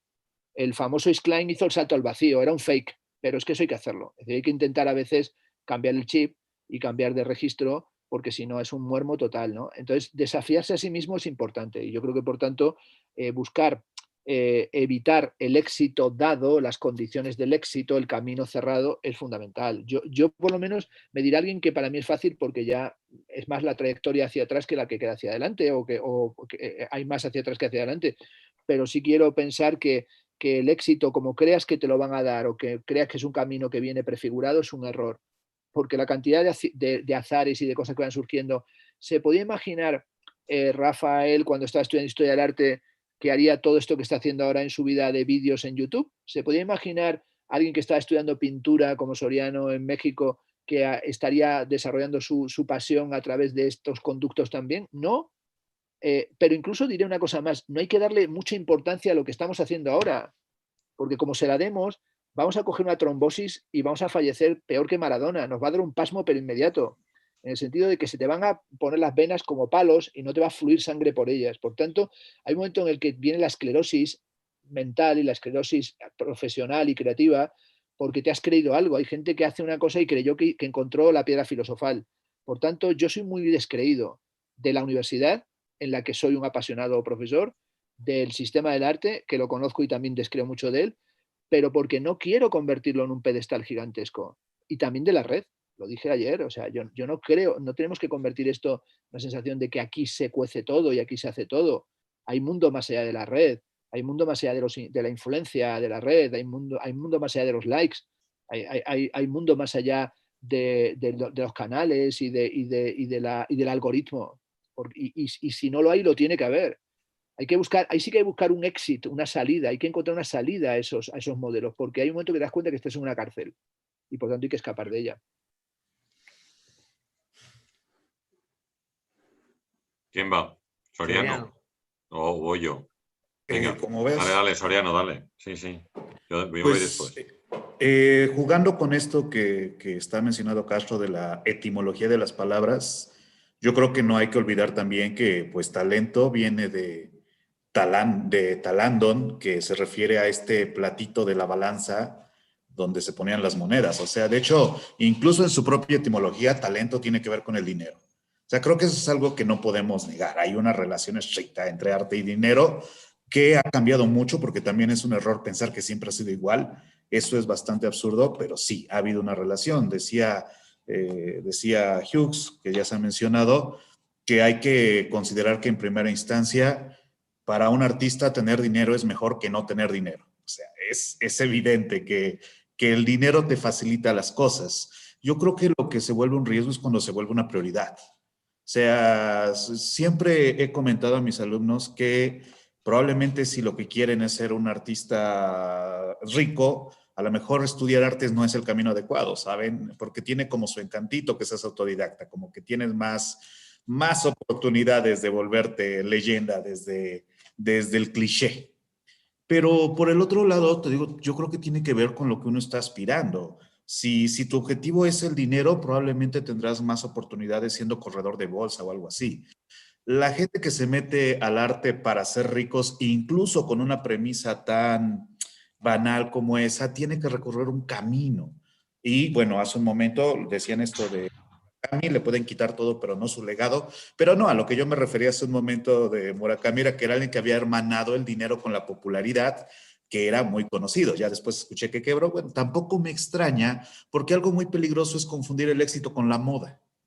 O sea, ahora que Rayitox hablaba de esto del arte invisible, como bien se mencionó, suena refrito de algo de hace mucho tiempo, pero pues de una vez que se imaginen el museo de una vez y tenemos arte invisible en toda su totalidad, es más que se imaginen que existe el concepto y pues vamos imaginando cosas, ¿no? Es como dice gran Alejandro Dolina, que se queja cuando alguien le dice que escucharlo en la radio lo hace imaginar cosas y él contesta, bueno, ¿por qué no se imagina el programa también? Y así ahorramos trabajo, ¿no? O sea, yo creo que hay que evitar caer en esas modas porque las modas suelen olvidar el pasado con mucha facilidad. Hace muy poco me llegaba una noticia que me llegó muchas veces de muchos seguidores de que había un estudio sobre que el pequeño vasija de barro que aparece en las meninas la utilizaban para comerlas y ponerse en un estado de excitación. Eso ya se menciona en un documental que se llama Velázquez, pintor de pintores del 2009, y lo encontré en un libro probablemente de los 90 y probablemente antes ya se sabía eso. O sea, es una teoría que ha rondado desde hace no sé cuánto tiempo, probablemente desde que era una certeza, y el problema es este, que parece que es nuevo. Y dentro del parece que es nuevo, parece que si tú tienes una exposición en la Tate Gallery, digamos que te va muy bien y puedes exponer en la Tate Gallery, cualquier otro lugar está bien también, parece que ese es el éxito. Pero volviendo a esta etimología que se refiere a salir, hay dos salidas. La de Duchamp, que es la elegante de dejar de ser artista, o la de Haring, o la de Basquiat, que directamente es morirte, y ahí sí tu obra se preserva porque ya se murió el artista y entonces se vuelve una leyenda a partir de esa muerte, ¿no? Que creo que lo que le pasó a Murakami, que si se hubiera muerto probablemente no estaría quebrado, o al menos no en ese sentido, y a lo mejor tendría como unos años más de gracia sobre su propio trabajo. Y entonces creo que el error es ese, hay una ansiedad, hay una prisa absurda por ser un artista exitoso mientras es joven. A menos que te mueras joven, entonces no tiene demasiado sentido. Por ser un artista exitoso y reconocido y se quieren las grandes fiestas de las recepciones y las alfombras rojas, y hay un reverso oscuro de ese asunto, que ese tipo de eventos muchas veces obedecen intereses que no tienen que ver necesariamente con la cultura. Creo que Fernando dio una mirilla de qué sería un éxito un poco más duradero, que es tal vez ser histórico. Pero eso no sale de ser el más popular o no sale de los millones de visitas o no sale de que te vendan muy caro en Sotheby's. No, creo que esa búsqueda del espíritu de la época no puede salir sino de la plena conciencia de que el arte es mucho más importante que la búsqueda del beneficio económico. Y a lo mejor no se sabe, pero se intuye, porque se encuentra una relación entre un ente complejo que es el artista, que es capaz de analizar el momento histórico y sintetizarlo en una obra, pero es mucho más difícil que estar de moda o ser rico. Y además el hacerlo, pienso por ejemplo en Leon Golub, no garantiza que te va a ir bien al momento, pero en el caso de Leon Golub, en el caso de Nancy Spiro, son elementos que tal vez estuvieron ligados a la revuelta, a la oposición a ciertos estados y tal, pero que no era su finalidad directa porque hablaban de un clamor humano atemporal, en el caso que se iguala tal vez, en el caso de Golub al de Goya, tal vez al de Jericho, pero el punto es que creo que es muy peligroso tener el éxito como antorcha que vaya guiando el camino del arte, porque no es el mismo camino el del éxito económico que el del éxito histórico, que el de la satisfacción personal. Hay gran éxito, insisto en lo que decía hace un momento, en el que puede vivir honestamente de la venta de su propia obra, y hay el espíritu ambicioso que quiere algo más. Y en el espíritu ambicioso se tiene que tener cuidado de qué es lo que quieres, porque tal vez lo que quieres lo confundes con lo que te dicen que necesitas para obtener eso. Y ahí creo que el artista complejo tiene que mostrar su complejidad siendo capaz de ser crítico sobre su propio actuar, ya no digamos sobre su propia obra, sino de la propia maquinación de elementos que mueve alrededor suyo, sin perder atención en su producción artística. Porque creo firmemente, seguramente se me puede acusar de ser romántico o no, que el arte no puede ir sobre el dinero, incluso cuando el dinero es el tema. El caso de Warhol, creo que tiene que apostar por algo que puede no ser comprendido, que puede no ser evidenciado en la crítica, que puede no satisfacer al mercado, pero que es la esencia de la relación entre artista y obra. Y eso no es tan sencillo de conseguir como la gran riqueza. Y por ahí creo que debería de caminar el artista, con un objetivo todavía más ambicioso que la riqueza, que es la comunión perfecta del espíritu de la época con la posibilidad de representarlo. Bueno, voy. Venga, sí. Un par de cosas o tres cosas que se han comentado. La primera, que nos habla del azar o de la suerte que pueda tener un artista para situarse en el mercado. Pero yo creo que esto es un tema que no nos vale solo para el mundo del arte, es que vale para cualquier ámbito de la vida. Es decir, en cualquier ámbito de la vida tienes que tener un poquito de suerte que te lance, si no es imposible. Hay gente que no ha tenido suerte para nada en su vida, ni con su trabajo, ni en sus posibilidades, y que a lo mejor se pregunta, oye, ¿cómo es posible que esta otra persona haya tenido este empujón y yo no lo he tenido? Vale, una vez que llegas, digamos, con ese azar o ese golpe de suerte, que es posible que tú tengas, hay que mantenerse. Y quizás el éxito, y en esto coincido con Fernando, está ahí, en poder mantenerte dentro del grupo, el poder haber desarrollado una carrera con tus altibajos, con mejores momentos, con peores momentos, pero en poder seguir estando en el lugar y poder estar dentro del sistema. Porque fuera del sistema, como decimos, yo creo que no hay nada. No, o sea, y es tan fácil ser expulsado, o sea, de ese sistema, que volver a entrar puede ser prácticamente imposible. Necesitas otro golpe de suerte de esos, otro azar que te pueda volver a meter dentro del mismo. Eso sería mi punto de vista, ¿vale? Decía Alberto Santamaría en un libro que a mí me gusta bastante, que se llama Situacionismo Low Cost, y que yo he comentado varias veces en el canal, por cierto, que el aura de la cual hablaba Benjamin no se encontraba en los artistas estos del siglo XIX, en los cuales pues eran los fotógrafos estos que retrataban pues las calles de París o la sociedad alemana justo antes de la llegada del nazismo, que hacía August Sander y cosas así, sino que decía Alberto Santamaría que quizás el aura actual de las obras lo tenemos en el propio mercado. Es decir, que el propio mercado es el que determina cuáles son las obras que son auráticas o que merecerían la pena y aquellas que no, ¿no? Y aquellas que no.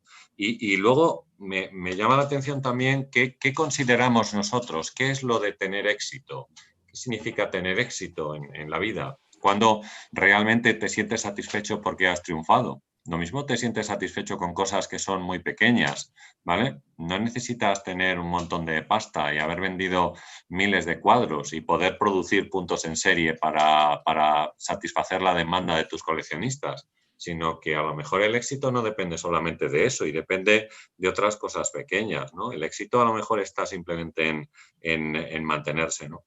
Y una última cosa, porque tú preguntas por el arte invisible y esto, que a mí me suena un poco raro, la verdad, y de que si se puede superar el arte conceptual. Es que el arte en realidad es un reflejo de nuestro tiempo y eso es lo que la crítica se encarga de situar, ¿no? Cómo las obras son un reflejo del momento en el que nosotros estamos viviendo y si realmente esas obras nos están hablando de las demandas o de los momentos que vive la sociedad. Si ese arte no está reflejando este tipo de situaciones, pues en realidad ahora mismo parece que tendría o no tendría mucho sentido. Ahora, ¿se va a superar el arte conceptual? Pues posiblemente sí, pero en el momento en el que nosotros estamos, el arte del momento es un arte que está basado mayoritariamente o en su gran mayoría en este grupo, en estas ideas. Y es el que reconoce la mayoría de la gente, con lo cual, ¿se superará? Supongo que sí. ¿Lo veremos? Pues ya se verá. Pero el futuro, predecirlo en el mundo del arte es una quimera. Es una quimera imposible desde mi punto de vista, ¿no? O sea que eso. Vale, esos son los apuntes que quería hacer, la verdad.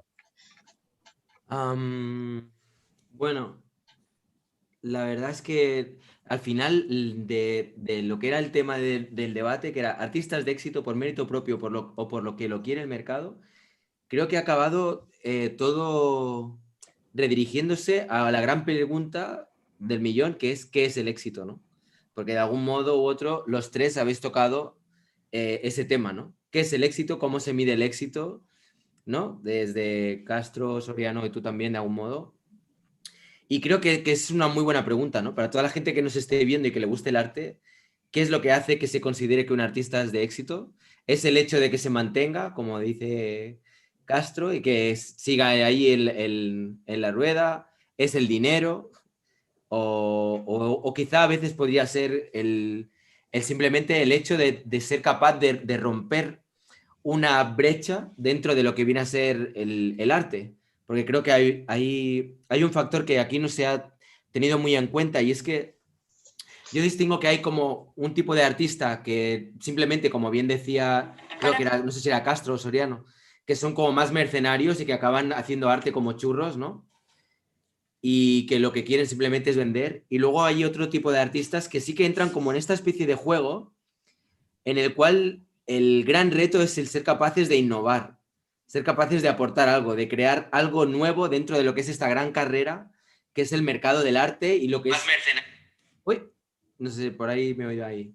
O lo que es la trayectoria de la dirección hacia dónde va el arte del momento, ¿no? Bueno, nada, yo simplemente os quería agradecer también el participar en esta charla. Me alegro un montón de que se haya retomado. La verdad es que para mí es un gustazo siempre el poder escucharos. Aprendo un montón. Yo siempre me siento como un alumno que estoy aquí aprendiendo de estas tres figurazas que estáis ahí metidos tanto cada uno en vuestras propias historias, ya sea como historiadores o como Fernando Castro, que es como una especie pues eso, como el Yoda del que hablo, o el doctor Soriano, que también está todo el día hasta arriba con la universidad, dando las clases y también pintando, o sea que muchas gracias por estar ahí. Gracias a toda la gente que nos está siguiendo, que nos está apoyando, a los cuatro en nuestros respectivos canales. E invito a todo el mundo que quiera a que se suscriban, ya sea en el canal de Rafael, como de Fernando, como del doctor Soriano, para estar al corriente de todo lo que vamos a ir haciendo a nivel de debates. Y yo ahora voy a soltar una bomba, pero realmente es como la siento. En algún momento me encantaría poder contar con Antonio García Villarán, porque muchas veces siento que hablamos bastante de él y me encantaría que pudiera tener voz. Yo sé que él, no sé, igual ve estos debates y dice, mira, yo paso porque no le rentaría o yo qué sé, por lo que sea, ¿no? O por historias más personales, pero realmente creo que sería algo muy, muy bueno para la comunidad, poder escuchar su voz. ¿Sabes? Cuando hablamos del tema del Amparte, siempre hablamos desde nuestra perspectiva. Creo que sería muy interesante ver un poco su enfoque, o sea, que desde aquí si estáis de acuerdo, porque no sé si igual decís, oye, pues no, pero creo que estaría muy bien que él se lo replanteara. En alguno, no sabes, si no quiere participar en todos, pero en alguno poder participar. Lo mismo que hago extensible esto a otras personas que en un momento dado igual os pueda parecer que son interesantes, como que pueden aportar también contenido a estas tertulias, ¿no? O podemos hacer de vez en cuando ir invitando a determinadas personas relacionadas con el mundo del arte y que cada cual, pues, no sé, aporte lo que quiera aportar. Esa es mi, bueno, mi idea o mi bomba o como queráis decirlo, que os la dejo ahí para que le deis vueltas a ver qué os parece y para si nos está viendo desde, desde su casa ahora mismo Antonio, pues que se lo replantee. No sé Bien, si hay algo más que queráis añadir o... A mí estaría, me encantaría, ¿eh? sí, yo creo que es bueno también, digamos, pienso que estamos los cuatro desde hace tiempo, pues, en buena sintonía y sin coincidir en ideas. Y para mí, como bien dices, Rayitos, poder recuperar la charla, la tertulia con vosotros, pues me apetecía mucho y me parece bien que nos hayamos reencontrado en un tema que es bien complejo, es decir, que también definir que, porque en el fondo tiene que ver con qué es lo que deseamos, ¿no? Es decir, qué nos gustaría que sucediera en nuestras vidas, en nuestra relación con el arte y todo esto. Y que sí, que seguramente el contar en alguna ocasión, yo se lo puedo trasladar, que tenemos una relación de complicidad y de simpatía, y estoy convencido que le apetecerá y le animaría a que esté en una ocasión con nosotros. Y sí, tenemos que ir añadiendo gente. Nos han dicho muchas veces que aquí estamos muy patriarcales y muy cuatro hombres y que la ausencia de mujeres también es bastante siniestra. Y sí creo que nos lo tenemos que plantear, que teníamos que tener algunas compañeras que estudian con nosotros en los debates, es decir, que sea un tema también creo que Sí. tiene su importancia. Y la última cosa que me apetecía decir es que cuando estaba escuchando todo el tema del arte y la relación entre el arte y el éxito, me acordaba de un libro de Antonio Orejudo que se llama Grandes Éxitos y de un libro de Sandy que se llama Éxitos o la configuración del éxito, pero dije, ¿habrá algún libro que se llame El arte de tener éxito? Y resulta que de repente lo busqué y entré en Amazon, que yo no compro libros por Amazon, pero para ver si Amazon lo tiene. Y hay un libro que os recomiendo mirar, pero no comprar, que nadie se lo compre, o si se lo compra, que no se lo compre porque yo lo recomiende, que se llama El arte de tener éxito en la vida, de una señora que yo no conozco, Ellen Grape Jasmugen, y se subtitula Metafísica y Espiritualidad. Dice que ella sigue la sabiduría ancestral, que se llama la resonancia, y la automaestría, y que canaliza a los que llaman maestros ascendidos, y que el propósito del libro es llegar a la existencia de las hermandades de luz, y que esto ha liderado los libros esotéricos más vendidos de Alemania en el año 98. Esto me ha encantado. O sea, la Dios hermandad mío, de la luz. Entonces, ¿Y cómo le va con eso? ese Dios libro mío. parece ser que es un libro que ha sido un super bestseller. En portada, os lo voy a decir, buscarlo porque el libro es brutal, porque en portada sale una que parece, yo qué sé, como la hermana, podría ser la que fue presidenta de la Comunidad de Madrid, tiene un parecido tremendo con Cristina Cifuentes, es una individua con una sonrisa siniestra, que puede tener algo de asesina en serie, de serial killer, pero me parece como que esta idea de el arte de tener éxito, a mí me sirve porque siempre que me he encontrado con gente que alguna vez han aparecido y han tenido la cara dura de explicarme modelos de éxito, porque a veces ha llegado gente sin saber a qué me dedicaba y me ha dicho, mira, tú te interesa el arte y se presentaban como modelos de éxito. Entonces, cada vez que me lo han contado, me ha interesado muchísimo. En algunas ocasiones le he dicho a algunos, te puedo grabar. Me acuerdo una vez estando en mi despacho de estudio de estética, llegó un tipo y me dijo, mira, yo es que me dedico al éxito en el arte y yo canalizo carreras y no sé qué, era la época pre-internet. Y le dije, ¿te puedo grabar? Porque es que quiero aprender. Y entonces al terminar me dijo, ¿te parece bien? Dije, sí, he tomado nota de todo, voy a seguir el camino contrario. Y entonces el tipo se fue muy enfadado conmigo, pero yo cada vez que he oído modelos de éxito, gente que lo explicaba, me daba cuenta de que el camino interesante era el que iba al revés, es decir, el que iba al revés de ese. Es decir, pocas veces he escuchado a alguien que me contara un camino de éxito, que además de esa gente que se hizo con patrimonio, que ganó dinero, que capitalizó, que monetizó, que consiguió rendimiento económico, que consiguió salario, porque igual que salían todas las etimologías latinas, talento, ¿no? Mérito, exitus, salario, como sabéis, se llama así porque se pagaba las centurias romanas con sal. y entonces les pagaba con sal. Entonces yo creo que el salario del arte es también un salario condimentante, ¿no? Y que estas tertulias son de sal y pimienta, por lo tanto necesitamos todo tipo de especies y también necesitamos picante mexicano. Es decir, tenemos varias formas de condimento, ¿no? Tenemos la carne charra que la ofrece desde Salamanca Rafael. Muy rica, de Morucha, buenísima. Tenemos ahí a Rayitox, que nos aporta unas sardanas catalanas más que unas sardinas, y unos picantes mexicanos, y yo estoy dispuesto a traer jamón de bellota de mi tierra de Extremadura. Además, una cosa curiosa, como nunca hemos estado juntos los cuatro en ningún sitio físico, que esto es algo que cada vez me inquieta más, es que hemos hablado muchas veces juntos, pero todavía no hemos estado nunca físicamente juntos más que Rafael y yo, porque Rayitox, a Soriano no sabemos si es real o es un avatar, porque no le hemos visto, o sea, le vemos solo por la red. A Rayitox sabemos que existes, pero nunca nos hemos visto. Y tenemos que buscar tal vez, que sería interesante, más que venga Villarán, es ojalá podamos encontrarnos presencialmente los cuatro, y yo creo que el día en el que haremos el mejor directo es cuando estemos los cuatro con una botella de vino, una tortilla de patatas o lo que corresponda, o un filete a la tan pequeña, o lo que sea, o unas carnitas o unas enchiladas, o en Madrid comiendo aquí un cocido, y haremos y yo creo que hay que buscar un momento para poder hacer un directo presencial. Ojalá sea pronto, porque eso supondrá que la pandemia va frenando.